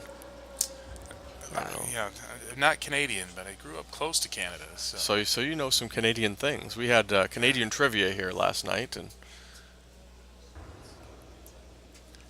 my table had to recruit a Canadian so that we had some possibilities there. You stole ours. But, We stole Daryl, so we were that able was to good. replace him.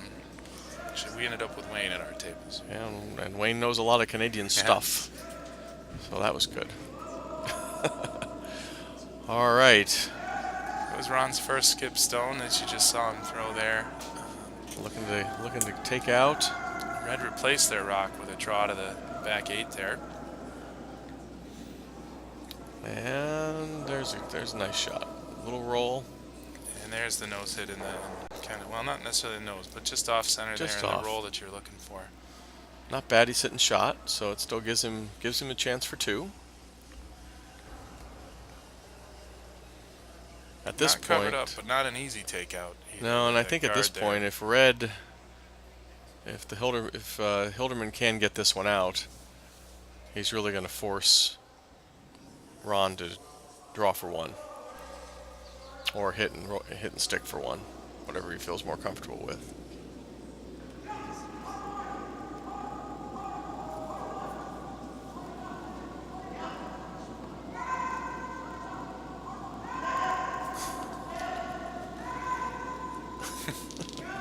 Oh, that's very kind, Ken. We both like to think that. Sure. All right, well, there's the takeout, so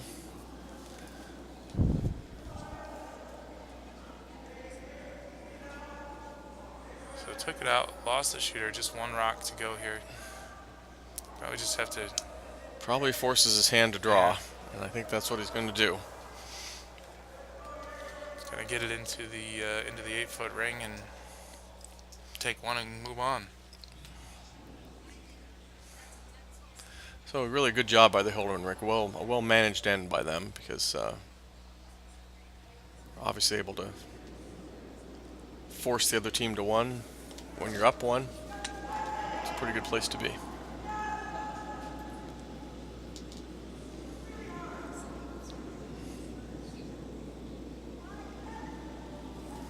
And now for your scoring updates, here's Corey Brown.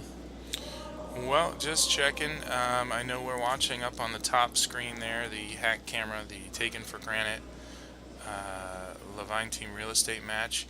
You saw that Taken for Granted through the first rock. They did score 2 in the 5th end, so that game stands at 5-2 now. Over on sheet D, it is still 3-2. We had a blank in the 5th, so Romancing the Stones still up 3-2. We'll get you over there for some of that action here in just a little bit. On sheet A, Coyotes and Devlin, that game has now become a 7-1 score. Last time we were there, you know, it was 5-1. So it looks like another steal of 2 for Team Devlin. And here on sheet B, we know it's 3-2. Yeah, it's now 4-2. So a little short on the draw, unfortunately, for hot shots, and Hilderman's up 4-2. So still have the hammer for the 7th, but I think you'd rather tie it and maybe give up 1 in the 7th if you had to. agreed. So maybe a little taken for granted action here. What do you think? Yeah, we'll take you over there for the conclusion of their 6th end. As we mentioned, it's 5-2. You see a pretty busy house here. And Wayne's about to throw his last stone to finish off the Vice stones, and then we'll get to skip stones for you. I would think Daryl likes the double, I should think, here. And double roll might be. And then hands in the air. So Yes, exactly. Well, and then hopefully there's a roll behind cover if you're a Taken for Granted fan, of course, and I am. Nothing personal against Levine Team Real Estate, of course, but I have teammates on this other team. Certainly.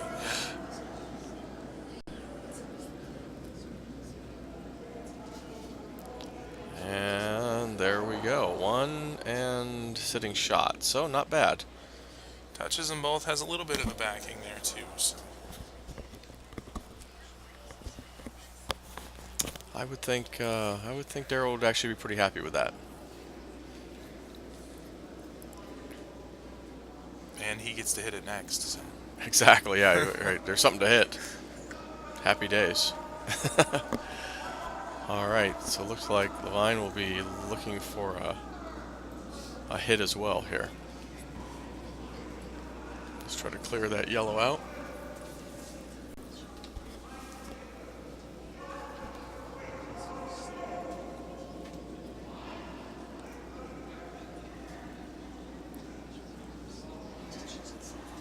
Oh, it seems I lied. It looks like red has the hammer in this one. They put the rock against the board. So one more vice stone for you. Ted's going to deliver his last stone here, and then we'll get to skip stones. Oh, you had me all excited there for a while. Makes sense. If I were paying that much attention, I would have known that red had the hammer since Darryl just scored. But, you know. Well, these are details.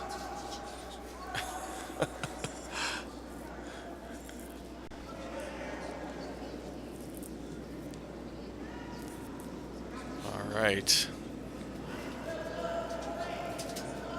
So this is the Ted McCreary's last stone of the end.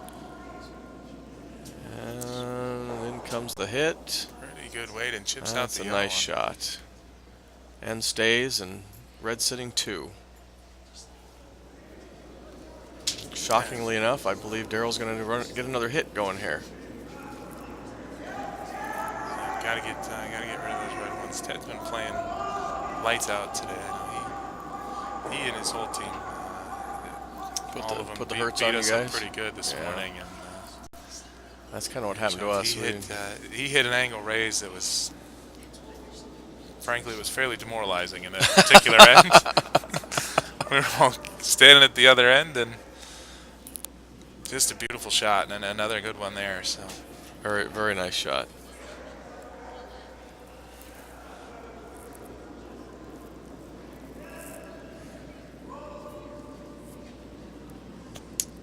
Well, the laser is off, leaving a vapor trail down the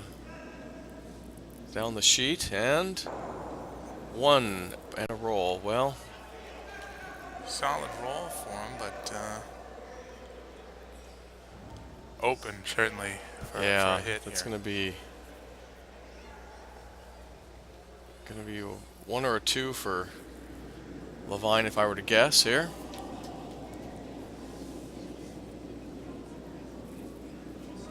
After this shot, depending on how it goes.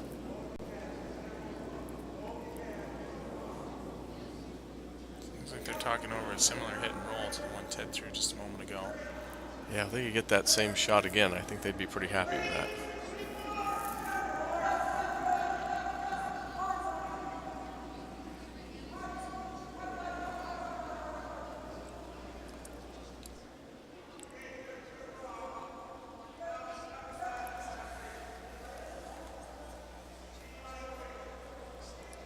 I think definitely Team Levine does not want to jam into the red one in the back there.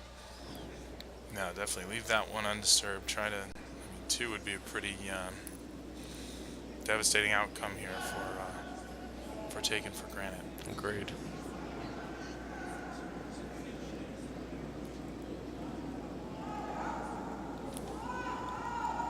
Looks like there's some communicating back and forth with the vice here.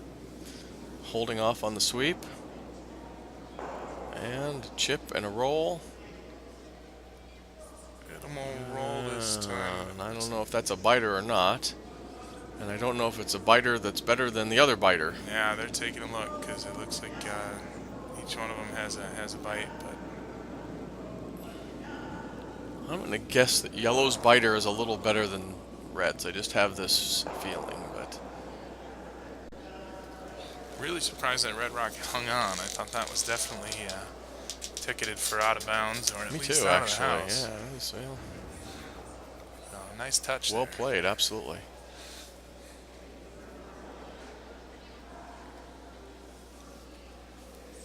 So at this point, looks like Daryl's going to hit the obvious shot rock. I would think try to roll into play and keep that rock. And if their yellow biter is better than the red biter, then that would force... Potentially be sitting two. Yeah, that would be 2 and force Levine to take 1. Which you'd obviously love to steal here in the 7th end, or 6th end, excuse me. But sometimes that's not possible. You have to take what you get. Yeah, it's definitely a tricky house too for not having the hammer. And they did the right thing. They kept it open. Oh, an unfortunate miss. So it looked like it had the line and may have gotten a touch. I didn't see if it brushed. It doesn't really matter at this point because that that red rock is clearly the shot rock. And now a pretty open draw for 2. Open draw for 2. I hear some clapping in the warm room, so my guess is there's a draw that's over here. Probably our game on sheet A, the D draw there. We told you the Team Devlin had opened up a 7-1 lead. So it looks like they concluded N6 and called it a day. We'll see.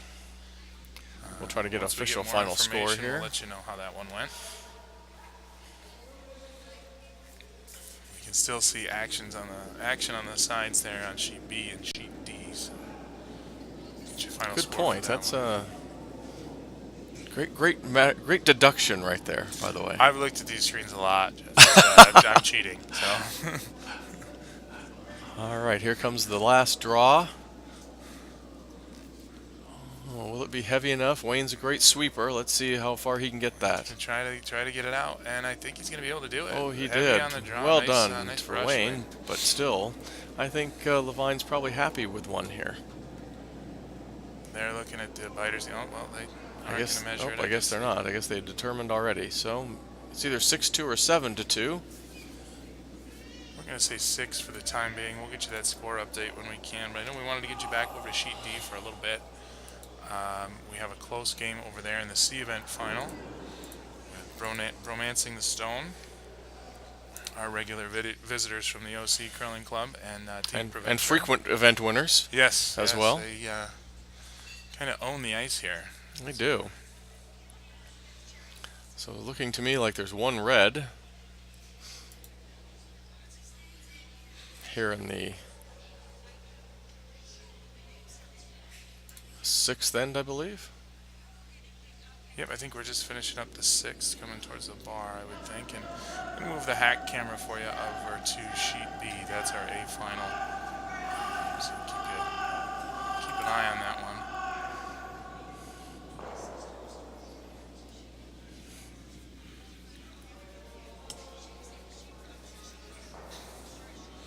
So it looks like last rock of the 6th end. Oh, you're right. All right, so Romancing is sitting 1. It looks like Proventure will have a draw, using the red as backing, I suspect, and try to get one themselves. Probably be happy blanking the end, but I don't see that probably happening with that broom call here. These outside draws are always a little tricky. Yeah, got a lot of granite up front there, so gonna need to finish pretty strong. I think there looks like there's a sweeping call. But Looks like a nice shot. looks like a very nice shot, right in the 8-foot. It's gonna finish right in there, and that's gonna be the scoring rock. So All right, 3-3. Well, that's a great game. 3-3 there. We'll go to the 7th. We're gonna stick with you on that sheet so we can see the 7th end, how that one plays out. I know Romancing the Stone gets the hammer back, so I'd like to get a couple here. You don't want to take just one and have Preventure coming home with the hammer. Agreed. I think they would take a couple or take a blank end, either Yep. one, whichever they could come up with.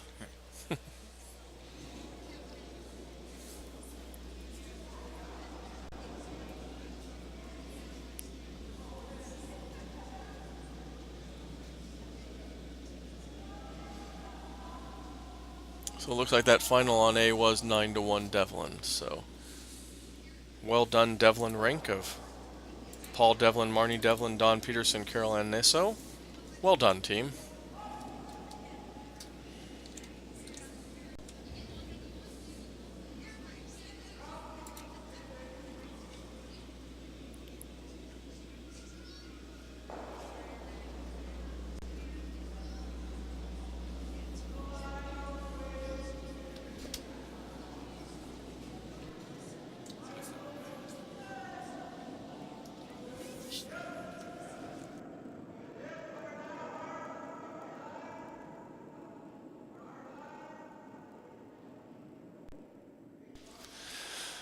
Okay, so let's see. Start of the 7th end here in the C event final.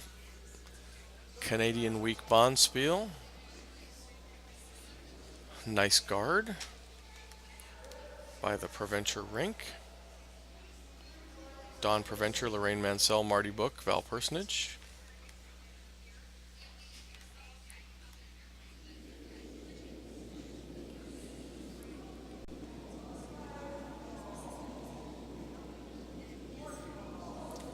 Romancing the Stone Rink from the Orange County Curling Club. I didn't see the call there. It looked like he was drawn behind. I thought he was coming to the outside. I think, I think just a corner guard, or. And that's what it's going to be. Well, that's probably a little more corner than he would have liked, but. So they're going to call another guard for the center. Use that free guard zone to their full advantage.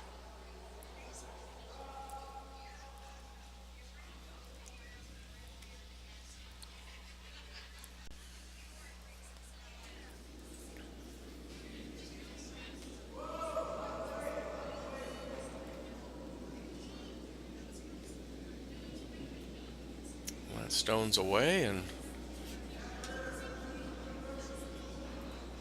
watching the line pretty carefully.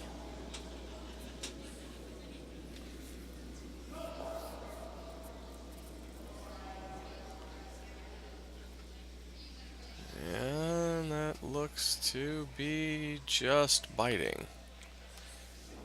That probably will spur Justin to hit it, I suspect. Looks like it, yeah. Running out there, wants to roll behind the guard the yellow team gave him.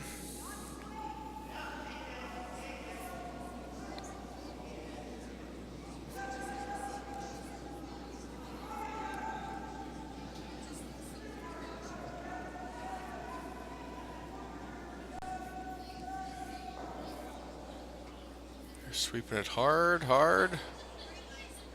And just spilled off the rings as well, so an empty house. Been seeing a lot of those in the event finals here. I think everybody's trying to avoid the big end, I suspect. Yeah, two blank ends in the A event final. We've had a blank end in this one that we're watching here on the overhead. So you can see that strategy. I know we've mentioned a couple times with club play, and we may not see the same level of competition. You don't see a lot of blank ends either.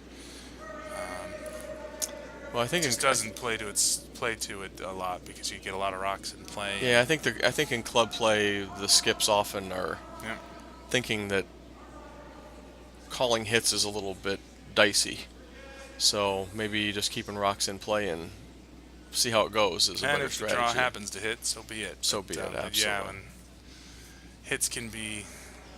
They're certainly all or nothing shots. Right, yeah, and if you miss, you lose a rock. So, I mean, absolutely. More dangerous. All right, well, Preventure came up a little short there, and that's going to allow the Orange County Curlers a draw behind cover.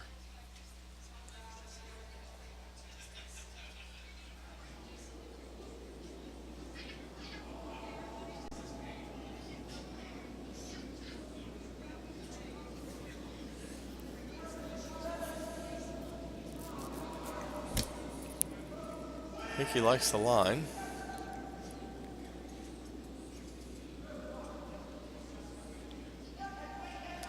Sweeping it hard. I think the line's great. Yes, it's Bye. going to be Yes. really nice. So that's It's a beautiful shot.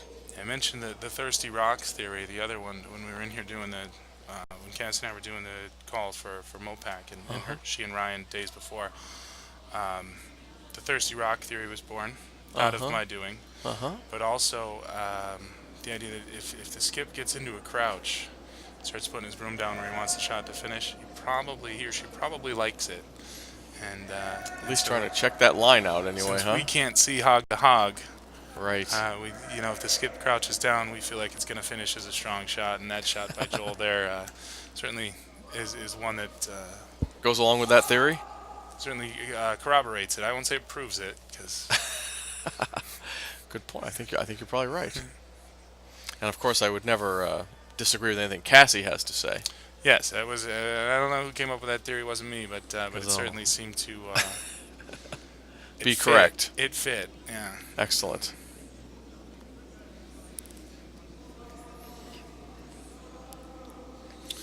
All right. Well, another draw coming in. See if they can get past that one that Justin's team just threw.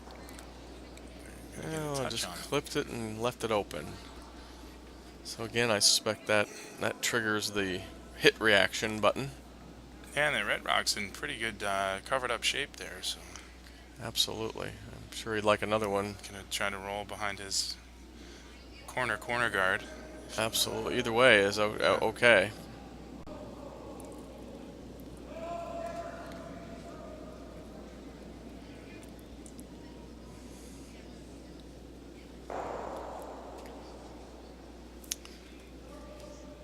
So this shot being brought to you by Joel Calhoun.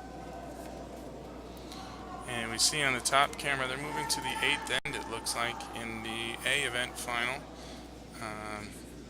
Based on what we see on the scoreboard there, it looks like Hot Shots picked up 1.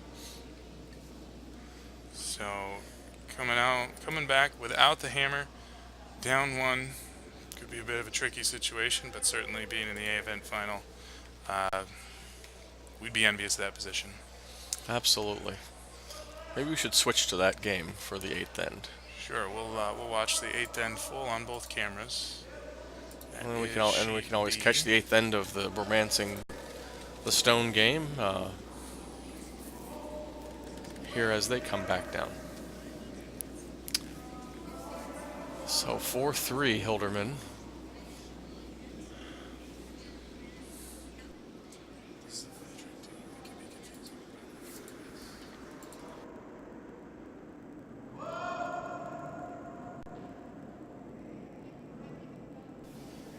All right. So Hot Shots are sitting 1 in the house.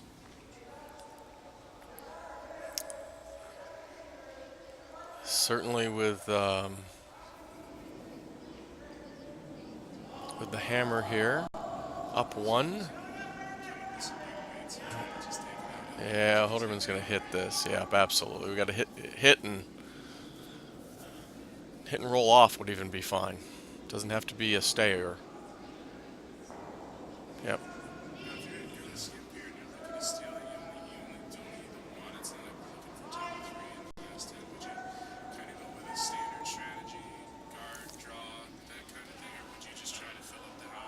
I think. Well, good. Yeah, that's a good question. I think I would look for trying to play up front. Use your free guard zone to your full advantage. It's really the best way to steal. And I definitely think that'd be to your advantage. I'm sure that Hot Shots was probably a little disappointed that second rock was in the house, so it allowed him a free hit. Now he doesn't have any choice. Now he's got to play in, and now he can hit the guards anyway. So the guards now aren't going to really help you too much. Exactly. Now, maybe you could play to the wing there. You do have that red one in the back, and maybe you could try to get a yellow one in line with that might save you somewhere along the line. Or you might hope for a miss. And there you go. Now, throw the guard back up.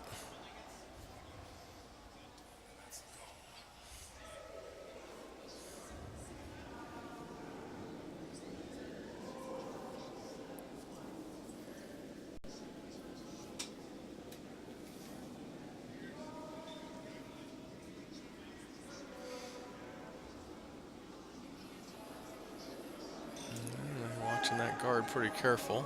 Seems maybe... Yeah, that's pretty good. I don't think they're unhappy with that at all. Alright, so Hilderman's going to have to try to peel that guard off, and obviously then hoping that one of those guards gets missed and he can flip things right over again. They are playing quick. Oh, another miss. So that's getting a little dicey. Probably another guard here. Guard the other side. 4 rocks to go for each team. So we're getting the vice skip stones. Going to try to guard up that sharp rock. I would imagine you just kind of want to build a wall out front now, right? Absolutely.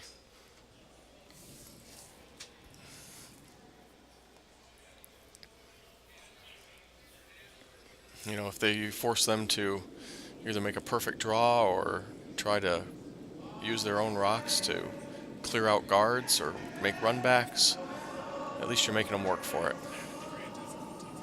Absolutely. For most of us myself at the low amateur level and some of these people at the higher amateur level, still some of those shots are statistically less likely, that's for sure. A lot easier to throw a nice guard like that. Well, maybe not as good as that, but nice guard in general.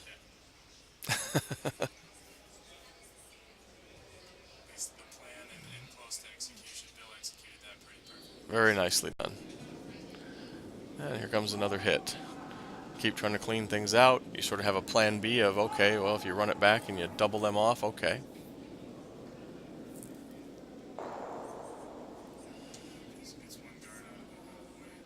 Yep, well played. I would think it's time to replace that guard again.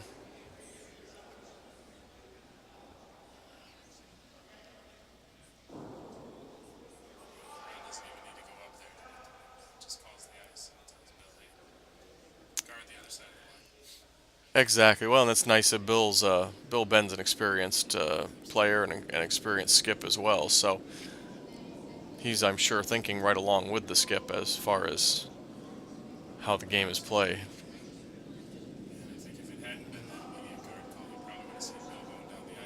Give him a little, having a little discussion. And here it comes in nicely. Beautiful play. Very well done, Mr. Ben.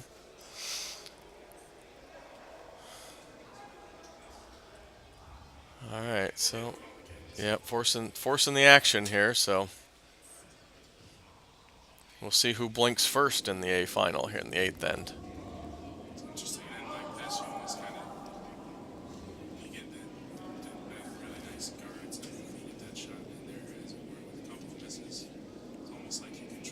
Oh boy.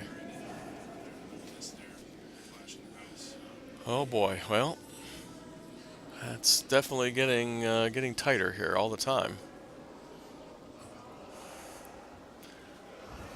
So now, what does yellow do? That's the question. What's your call, Corey? I think I probably, with a couple stones left here, I probably want to put them on the wings. I want to cut down any draw opportunity that might have, because there's still an open draw. Yeah, I think there's an open draw on both sides, so I guess you'd have to decide which one you think is maybe a little easier.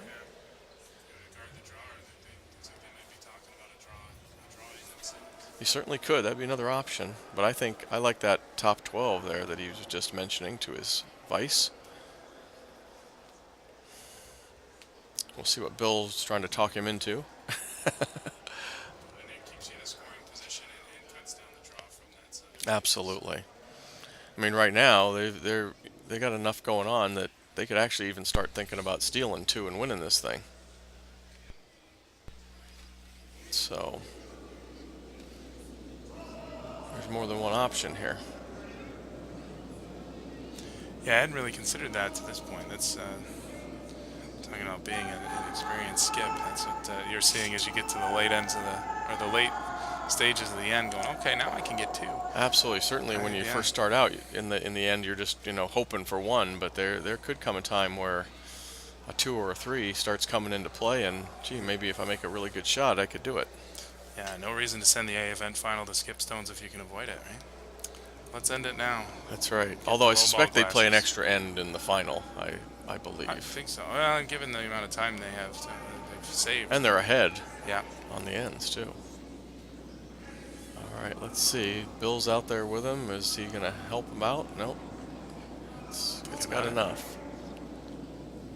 Is it too much? Yeah, I think it is. It's going to be through the top 12, and it's going to be out. Yeah. And there comes a point there where even as the yellow vice, the hot shots vice, you may consider just sweeping that out anyway. Yeah.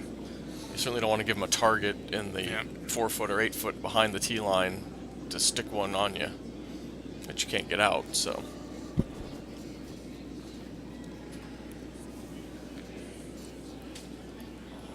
Now they have a little tougher call here again, and what to peel off. Looks like they just to the right of the center line looks to be. They're right or are right. Well, right from the vice, I generally. From the vice's yeah. standpoint. From the back of the house, I suppose. Given there's one on either side of the center line, yeah, I guess Exactly. we should. Well, your advantage here to peeling off one of these guards in part is at least you could get the run back, etc. Yeah. Or even trying the run back. But you also might force their hand to, with their last shot, throw another guard. At least you take two out of the equation then. That wouldn't be the end of the world. Yep. And you still have a draw to the button to win the game. And you can't mess it up. Yeah. May have thought they're still discussing it, but I may have thought that the closer guard, right or left, depending on your vantage point, gives you a better chance at the run back. But I could be wrong there. Maybe that angle's a little better. I would think you're probably right, although Closer together, although I don't know maybe what there's your outcome is. You may just replace it. And exactly, use yeah, as a and you guard. may have an option here. You have two plan Bs too, where you could run that one back into the shot rock, but you could also run it into your other guard. Yeah. And clear both of them out with one, and that would be okay as well. At least this way, if you peel the guard and lose the shooter, you got a pretty good look at the shot rock. Yep.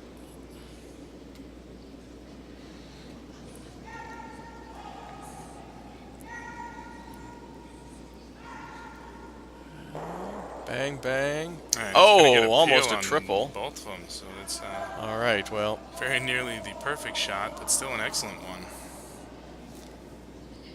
That was a terrific shot. Worthy of the A final, no doubt about Absolutely. that. All right, well. And if that turns do out you to guard? be the, I think they're going to... I think you almost have to put some kind of guard up. Because you have to steal one. You can't have anything less than that be your... Depends on the shot you want to make him make, I think, right? Either Agreed. you guard it up and make him draw. I don't think after that last shot I'd want him to have to hit anything. No. He'll probably just do it. Agreed, yeah, absolutely right. So let's make him draw. And sometimes, I think a lot of people think that, hey, it's a tough thing to go from that major peel weight shot to a nice little touch draw, you know?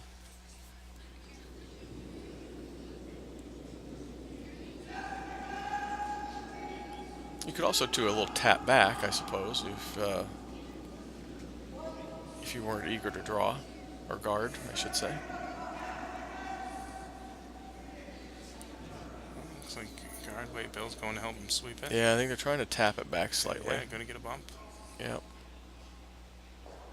It's a great shot. Closes the Yeah, scoring good window bump, down a little bit absolutely. more and puts a second one in the house. Makes for a tougher draw. Looks like they're going to hit. They're going to hit. Be a tricky hit. Got to get them both. Yeah, double takeout wins the game. You hit dramatic, that's for sure. Absolutely. That's a You big hit way something, you big hit. way to win. Yep, if you jam it, at least you only give up one. And you're tied, so. Yeah, as long as you hit something, you can't lose. Exactly right. All right, Skip's second stone away. Pretty well for all the marbles. Let's see what happens. No sweeping. 1, 2. Hey, gets them both. Terrific Great shot and stayed. How about that? Well, fantastic skip. beautiful Rocks shot. there for Team Hilderman. Fabulous playing. Very high level playing there. Good job, Team Hilderman. 5-3 for our Canada Week Spiel final. Earned that one for sure. Definitely earned that one. Maybe we can check on Team Horsman again here. Let's See if. Let's see. I think they're done. Looks like they're done. Okay, so that just leaves us with sheet D.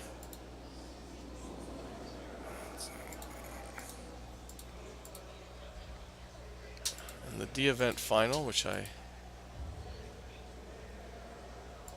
believe is still going on here. Or maybe they're on sheet C. No, sheet D is. No, D C just event some on sheet D. Okay, no wonder I was technical confused. difficulties there for me, i.e. some Corey figuring out what's going on difficulties. Well, thank goodness you're here, because otherwise I'd just be hitting random buttons. But it looks like we're coming home in that C event, last one on the sheet. 3-3 at the end of 7, as we know it was. We'll get you a score update so we know what we're looking at here as we finish up.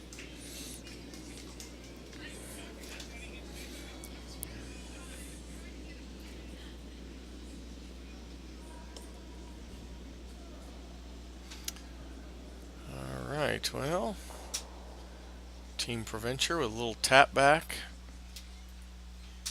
splitting the rocks up in the house. So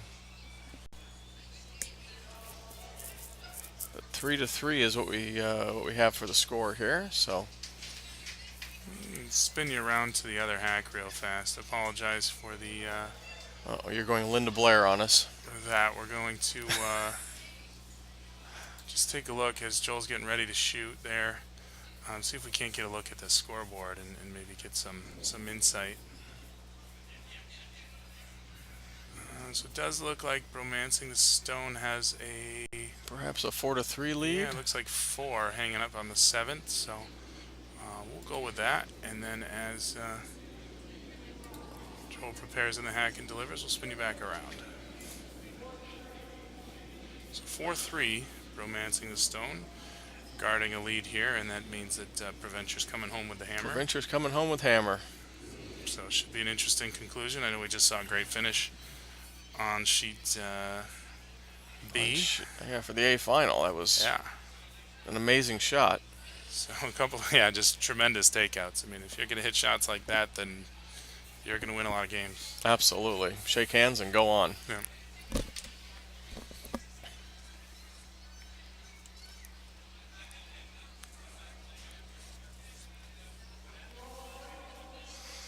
So, Romancing the Stone sitting 2.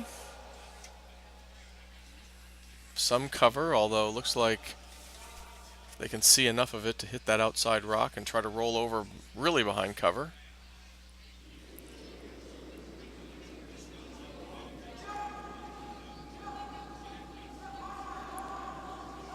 Marty Book throwing his stone.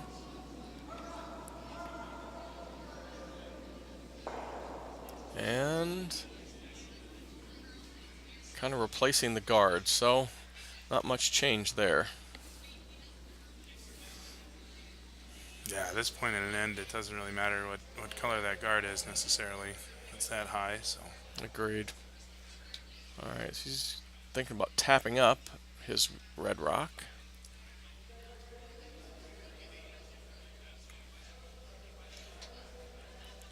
versus maybe clearing that, just peeling off that yellow guard, but I think he's decided to do a tap back. Yeah, it looked like thought about and dismissed and back to the tap back that you'd called.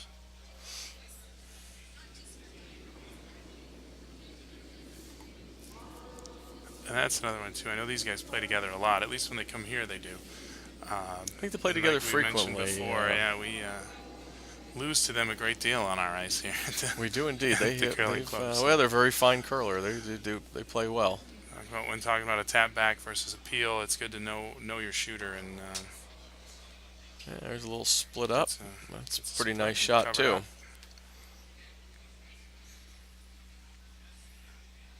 Well, certainly if the hit and roll was there before, it's still there now.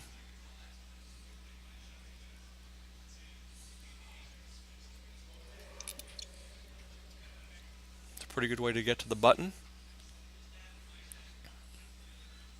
So we talked the last finish we saw in the A event. We had a 1 point deficit, no hammer. Now we have a 1 point lead, no hammer. Does that do you still play out front? You think, or I mean now we're into red sitting 3, but Right. I think. Whoa, there's a great shot there. Wow. or yellow Really sitting nice. 1, as it were. all Yellow of a sitting sudden. 1 now. Yeah. Well, I think if you're coming home in the 8th end, hammer up 1, or without hammer and up 1. I think you definitely want to. We don't want to get deep and turn it into a hitting end. No, I well, think, right? I think you could, but I think still trying to, you're still trying to score more than, if you're provincial, you got to score more than 1, ideally. Oh, that's a good shot. Very nicely done. That's Get true. it, If you double do that off. Do a lot of hitting, then you would at least keep them to 1, I suppose. Right. Yeah, you're certainly as romancing the stone. You're certainly going to try to. You just want to take 2 out of play. That's for sure. And I think depending on. But I think I'd the other still thing to use my consider is guards. If we're going to skip stones as a tiebreaker, that's a different consideration too than if you're going to play a full extra end and You get the let hammer them back. have 1 and get the hammer back Absolutely. in a tie game. That's not a bad situation. I think that's a really good point, actually. Yeah, very good point. Ooh, there's a.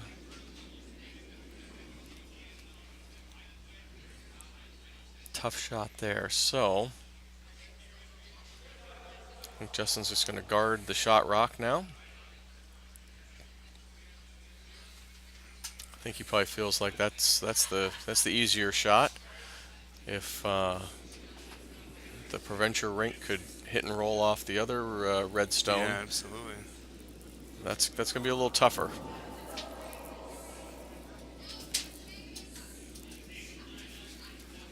That's what I think. Guard gives you a little more margin for error, like you said earlier in one game we were watching. I think line here is a little more important than depth. Agreed. So that one is going to sneak in.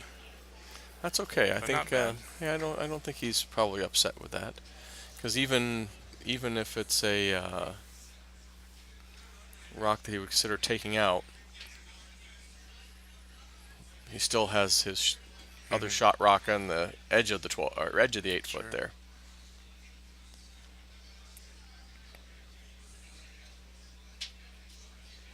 I think right now yellow's sitting 3rd rock. So he's going to have to deal with these other 2 eventually, or at least keep himself a nice open port. It looks like he's after a. Oh, well, no. He's just playing out his options here, seeing what his shooter's comfortable with. That's a really good point, actually. I think you do have to really know what all your players can or can't do. Perhaps more important what they can't do or don't feel comfortable doing. Yeah, not the point in a game where you'd want to call something they don't feel real good feel about. good about. Yeah.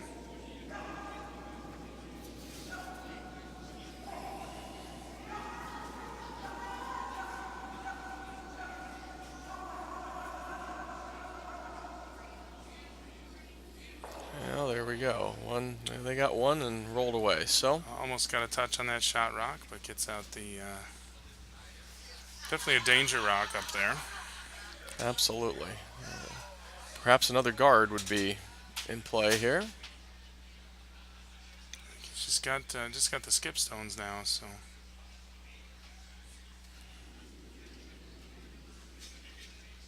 I think there's only a couple options. You could try to draw the button, certainly. That might be what he's after You here. could try to throw a guard.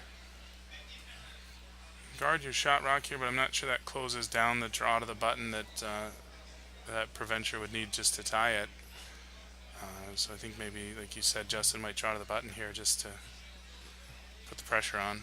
Yep, I think you may well be right here.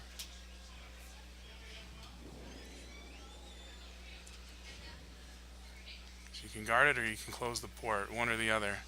Yep, exactly right. This is one of those scenarios where you can't protect against every Yeah. possible option.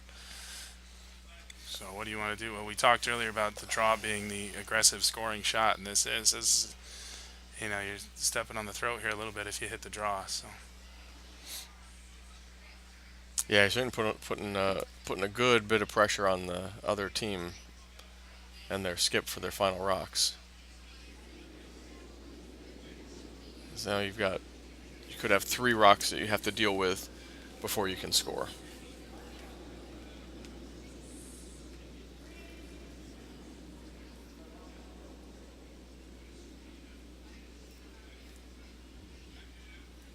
Actually, now they're looking back out front.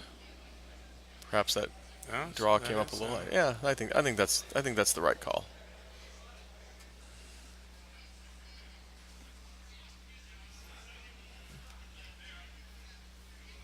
I think once again, I think the draw, although it's there, our ice is pretty quick, right. and like a lot of times, what happens is your adrenaline's pumping pretty good. Sure. You're trying to make that last shot, and it's easy to just give it a little something extra. Yeah, and this one here, you got about 10 feet of wiggle room on the guard versus, Yep. 2 if you're trying to get to the button. So They've both been making a lot of hits, so I think they both probably feel pretty comfortable with their hit weights and their hit lines.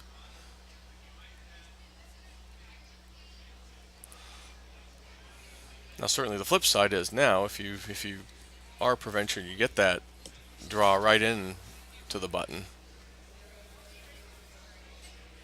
That's going to be hard for yeah, Justin to deal with. He might have an in off of his own rock. He might could draw right down to them, but you start increasing the degree of difficulty of the shots, that's for sure. Sure.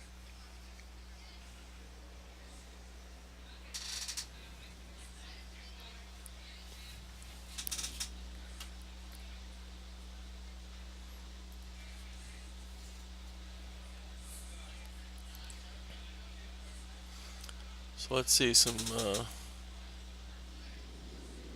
official final scores were Hot Shots 5, Hilderman 3, and Levine Team Real Estate 8, and Taken for Granted 2.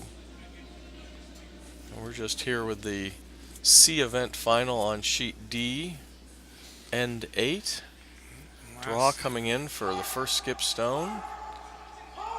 Sweeping it like they like it. You need to brush it past that card. It's going to get away, but it's going to be it's enough to be close. the shot rock. Okay, well, I think that's going to allow Justin a hit here. Yeah, quick call wants to hit it and just roll into that space there and prevent that draw on the next one. Agreed. We saw an excellent hit to complete the A event final. We'll see if Justin can hit this and get the roll he's looking for. Start closing could down. Just about put this one in the books. I think you're right. I think a good draw or a good hit is going to make it very tough for him to draw one in.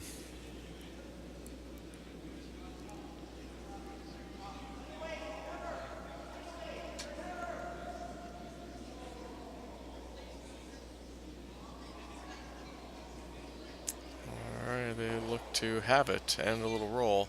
Well, the port's still there, so Yeah, more roll than he wanted, but hey, make the draw shot and off we go. see where we go from there, right? I think an extra end. Yeah. That's what I'd be rooting for right now. Yeah, absolutely. And I think romancing the stone probably as well. And skip stones are great, and I know Justin's comfortable with his draw weight, as I'm sure Don Provencher is as well. But you can play an extra end with the hammer in a tie game. That's Absolutely. take that every time. Absolutely.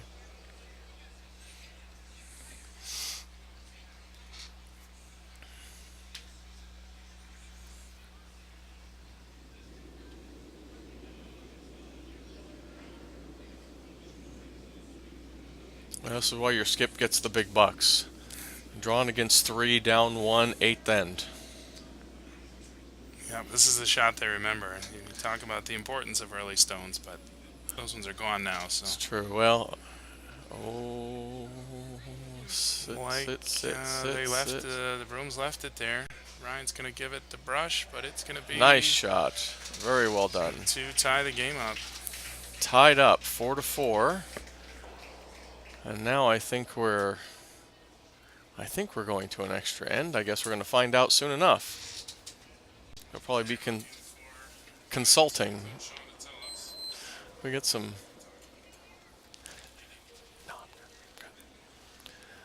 So probably looking for a little officials guidance here to determine what we should do from here. But if I recall correctly, I think event finals go to a extra end.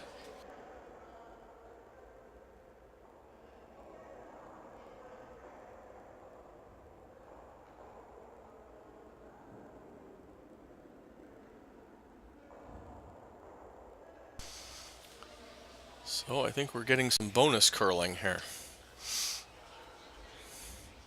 So Bromancing the Stone, 4, Provencher rank 4, extra end, event final of the Coyotes Curling Club, KeatsConnelly, Canada Bonspiel.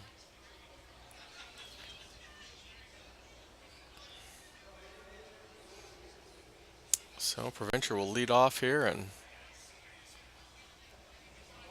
let's see what happens.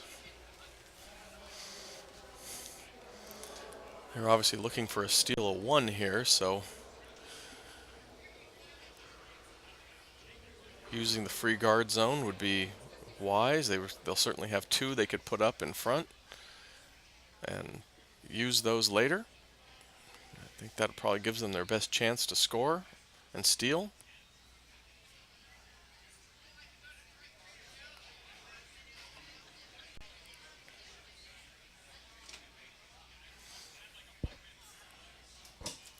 This is definitely where the lead rocks come into play as a vital element of the game.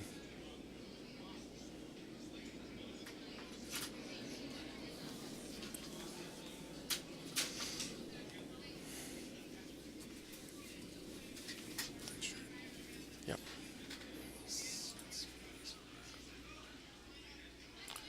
And the draw from the lead is nice, just a little off center. And it just short of the ring, so nothing wrong with that at all. Justin will be trying to draw behind now. So high drama here in our the finals for our Canada Week Bonspiel. Brought to you by KeatsConnelly, Absolutely. financial Yes, advisors importantly, for you saw Canadians and Arizonans alike. before the draw our KeatsConnelly graphic. Certainly thanks to them again. All that they do for us all the time, not just Canada Week, but certainly for this Bonspiel and their assistance all year round. So the draw, certainly the weight was right on the draw for Bromancing the Stone, but line just came across a little more than they had anticipated, so we'll have a draw here next to try to get behind cover. Plan B, I suppose, would be tap up your own yellow, just if that happens. That would be all right as well.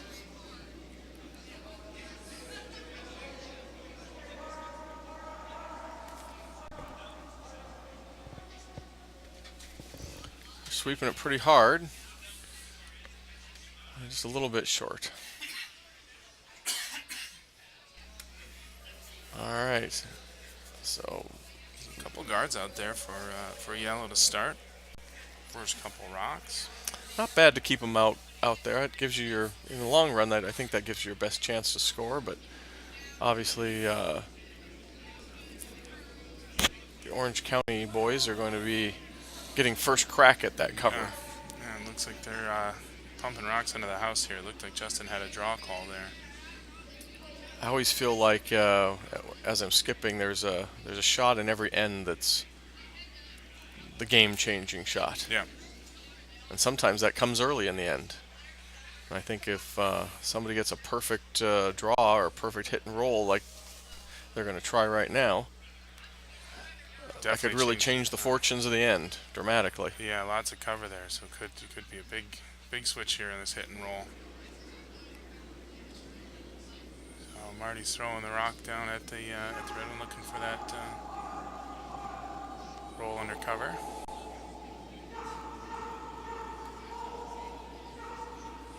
And they're sweeping it, and there's a little bit of a roll. Good line, more roll than they wanted, I think, but it is the shot rock, and it's not easily accessible. I'd say actually probably pretty happy with that. There's sort of a window there between the yellow guards and the red one in the house that could be used by Justin to hit, but I think it got just beyond that window a little bit and behind the red one enough to... It's like he's talking about getting rid of some guards. Yeah, he may need to start peeling off. Let's clean this show up. Absolutely. I think even if he was checking the line on those guards, I think even if he lost the red one, I think this is still the right call. Let's keep it open. Devastating at this point. Agreed.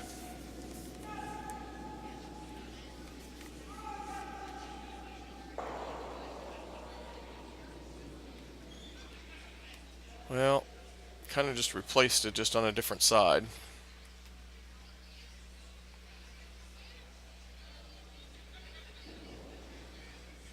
Doesn't probably eliminate getting to that red one, maybe hitting the yellow one, but might make it a little tougher. Agreed. Yeah, certainly I think the red team would rather not have to make that kind of a shot.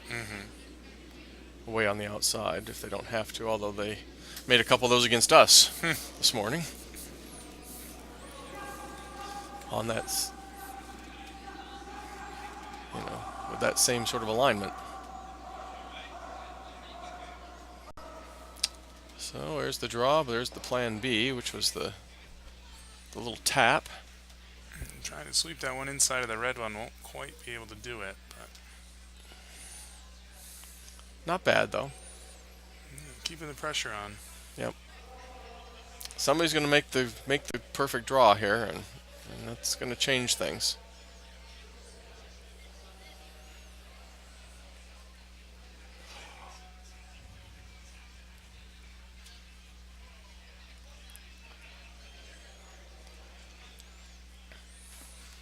The only thing I'm not sure of here is I just don't know for those into outside draws if it's just going to curl enough to get behind cover here. Or will it just keep leaving them open hit and rolls for the other team? That's the challenging part.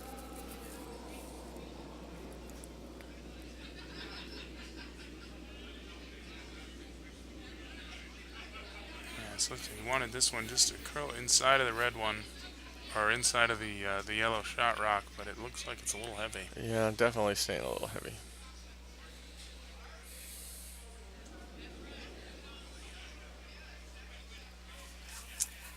Okay.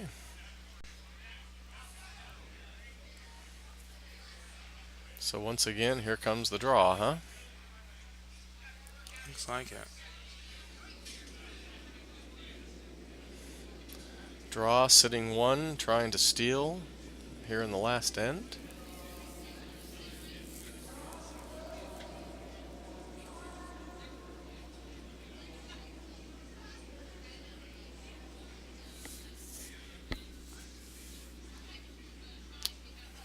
Just staying out there a bit. Yeah, good weight, good draw. Just doesn't get quite to where they want it to be. Now I think it gives Romancing the Stone the opportunity to do the little hit and roll over. Yep. I wonder if maybe just sort of being at the top 12 wouldn't have been a little better shot for him. Just start taking those draws away, as opposed to trying to get another scoring rock in play. Certainly, since they couldn't draw to that spot, but like you said, we can hit and roll to that spot. Especially a team like Romancing the Stone. You mentioned how their ability to hit. I think, I think forcing him to a draw game would probably be a little bit better.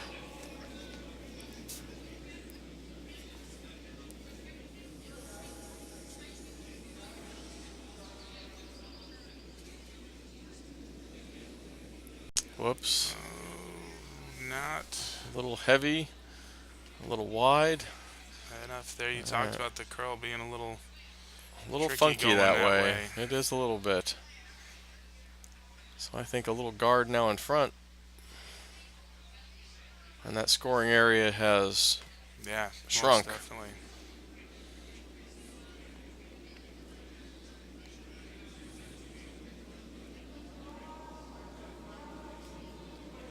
I think farther away from the house, not in the house. You really want to have that guard be on the right line and not too far over the hog line, really.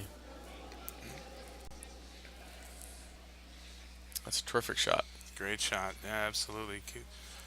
Closes one door and brings us back to early in the end. You said you don't know when that shot that makes the end is going to come, and certainly there are several rocks to go, but that hit and roll early on, I think, of the second stones for Provencher that Marty threw might just be might be not it. The shot rock right now, but might so far the shot of the end, because it well, definitely changed the complexion of the end, because now that forced Justin to try the draws.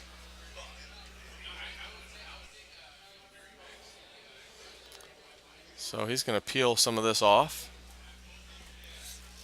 try to set himself up for a little more open shot anyway.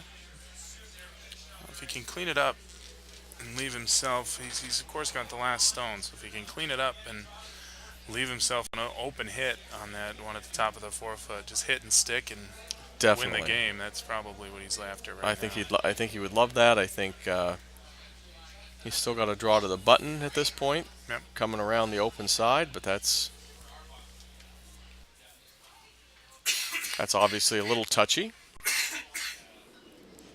Yeah, that's been tricky for everybody, it seems like, on the in this game. So minus, of course, the last draw to tie it, the clutch draw on the 8th. So. Exactly.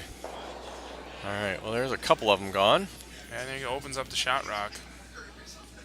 Well, I think replace that guard.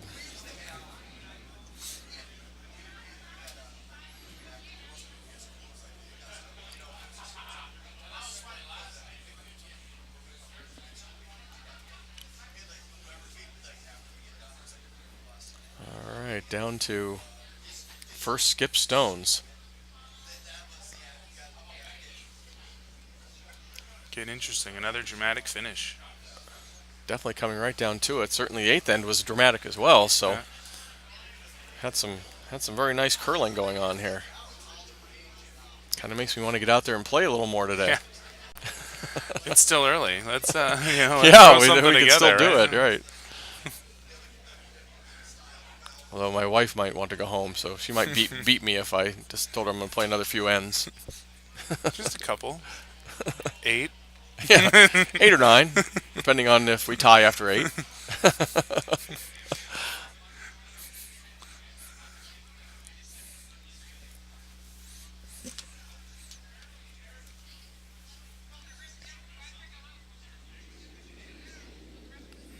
So here we go. Like you said, as soon as that shot finished up, you were calling the guard. So I think that's what he's after here, replacing that. I would think so. Let's just hope it's not too deep on for his sake. Oh, a little outside there. Trying to come back. All right, well, Outside a little bit deep, and it looks like Justin wants a hit and roll. He'd still like to hit that. Certainly the port's narrower than it used to be, through which he's going to hit that, but it's not, certainly not undoable by any means. To get the roll he wants, certainly I don't think that rock changes the line. It certainly changes the visual of it. But, Yeah, and I think if he gets the hit, my suspicion is he could roll out through that port to the outside. mm-hmm.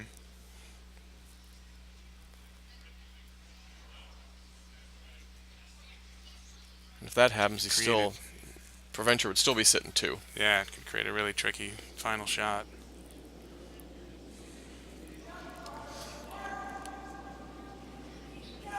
Weight will be important here. It's always important. Absolutely, nose hit, very little, just a slight roll.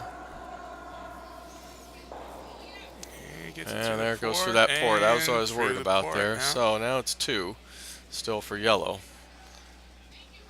So if they could block his path to the button somehow on a draw, I think that would be plan A. They're talking about bumping that rock back, but don't need to. You have 2 scoring rocks now. Use something high, cut down the draws. I think just don't leave him a target. I mean, certainly he could take that yellow rock there and hit and roll over and possibly get shot rock out of it as well. But it's in a really good spot, that second shot rock, because you can't nose hit it. Exactly. And be close enough. Yeah, you'd have to hit and roll with some weight to have a little spin enough on it to get over into the 8 foot. So it's certainly plausible shot, but not easy. No.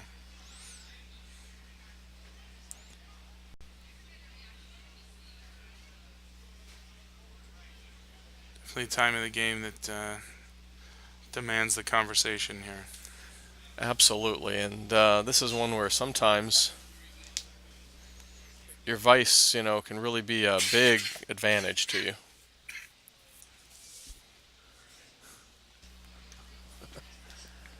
They can really talk you off a cliff sometimes. Yeah. You start thinking about one shot, and you get only that one shot in your mind, and boy, you better think about a plan that might be a little different. Yeah.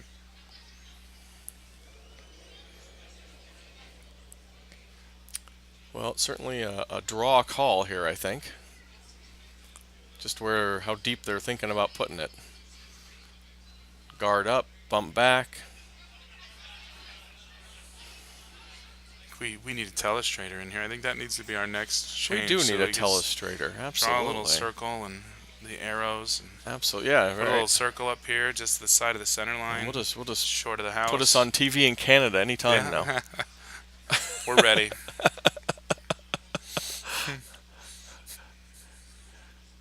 As long as nobody's seen me play, I sound great from here. There you go. There's limited video evidence of exactly. Yeah, if you want to see great curling, just come to a Friday night at Coyotes League play, and Corey and I are on it. Absolutely. Juggernaut team. All right. Do they have enough for the tap, or a split? Maybe that would be good too. Yeah, don't mind that. Okay, still, really tough hit and a tough draw. It's got to get full 8 foot, come out pretty wide. Yeah, I suspect he'd probably just try to throw some draw weight, figuring that if he wicks in off that first yellow in the 8 foot, that's shot as well. Or if he just has a clean draw in, he could get into full 8 foot and win the game as well. So another important skip shot with a good curler trying to make a good shot. Absolutely. It'd change the complexion of the trip home, certainly, if oh yeah, no doubt about that. Gets this in. If you finish with a win, even it may not be your A event, but you finish with a win. Everybody's feeling a little happier about things.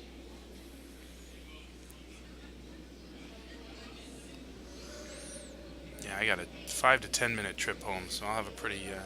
You'll be all Won't right. have long to lament the loss, but We have the vice crouching sign.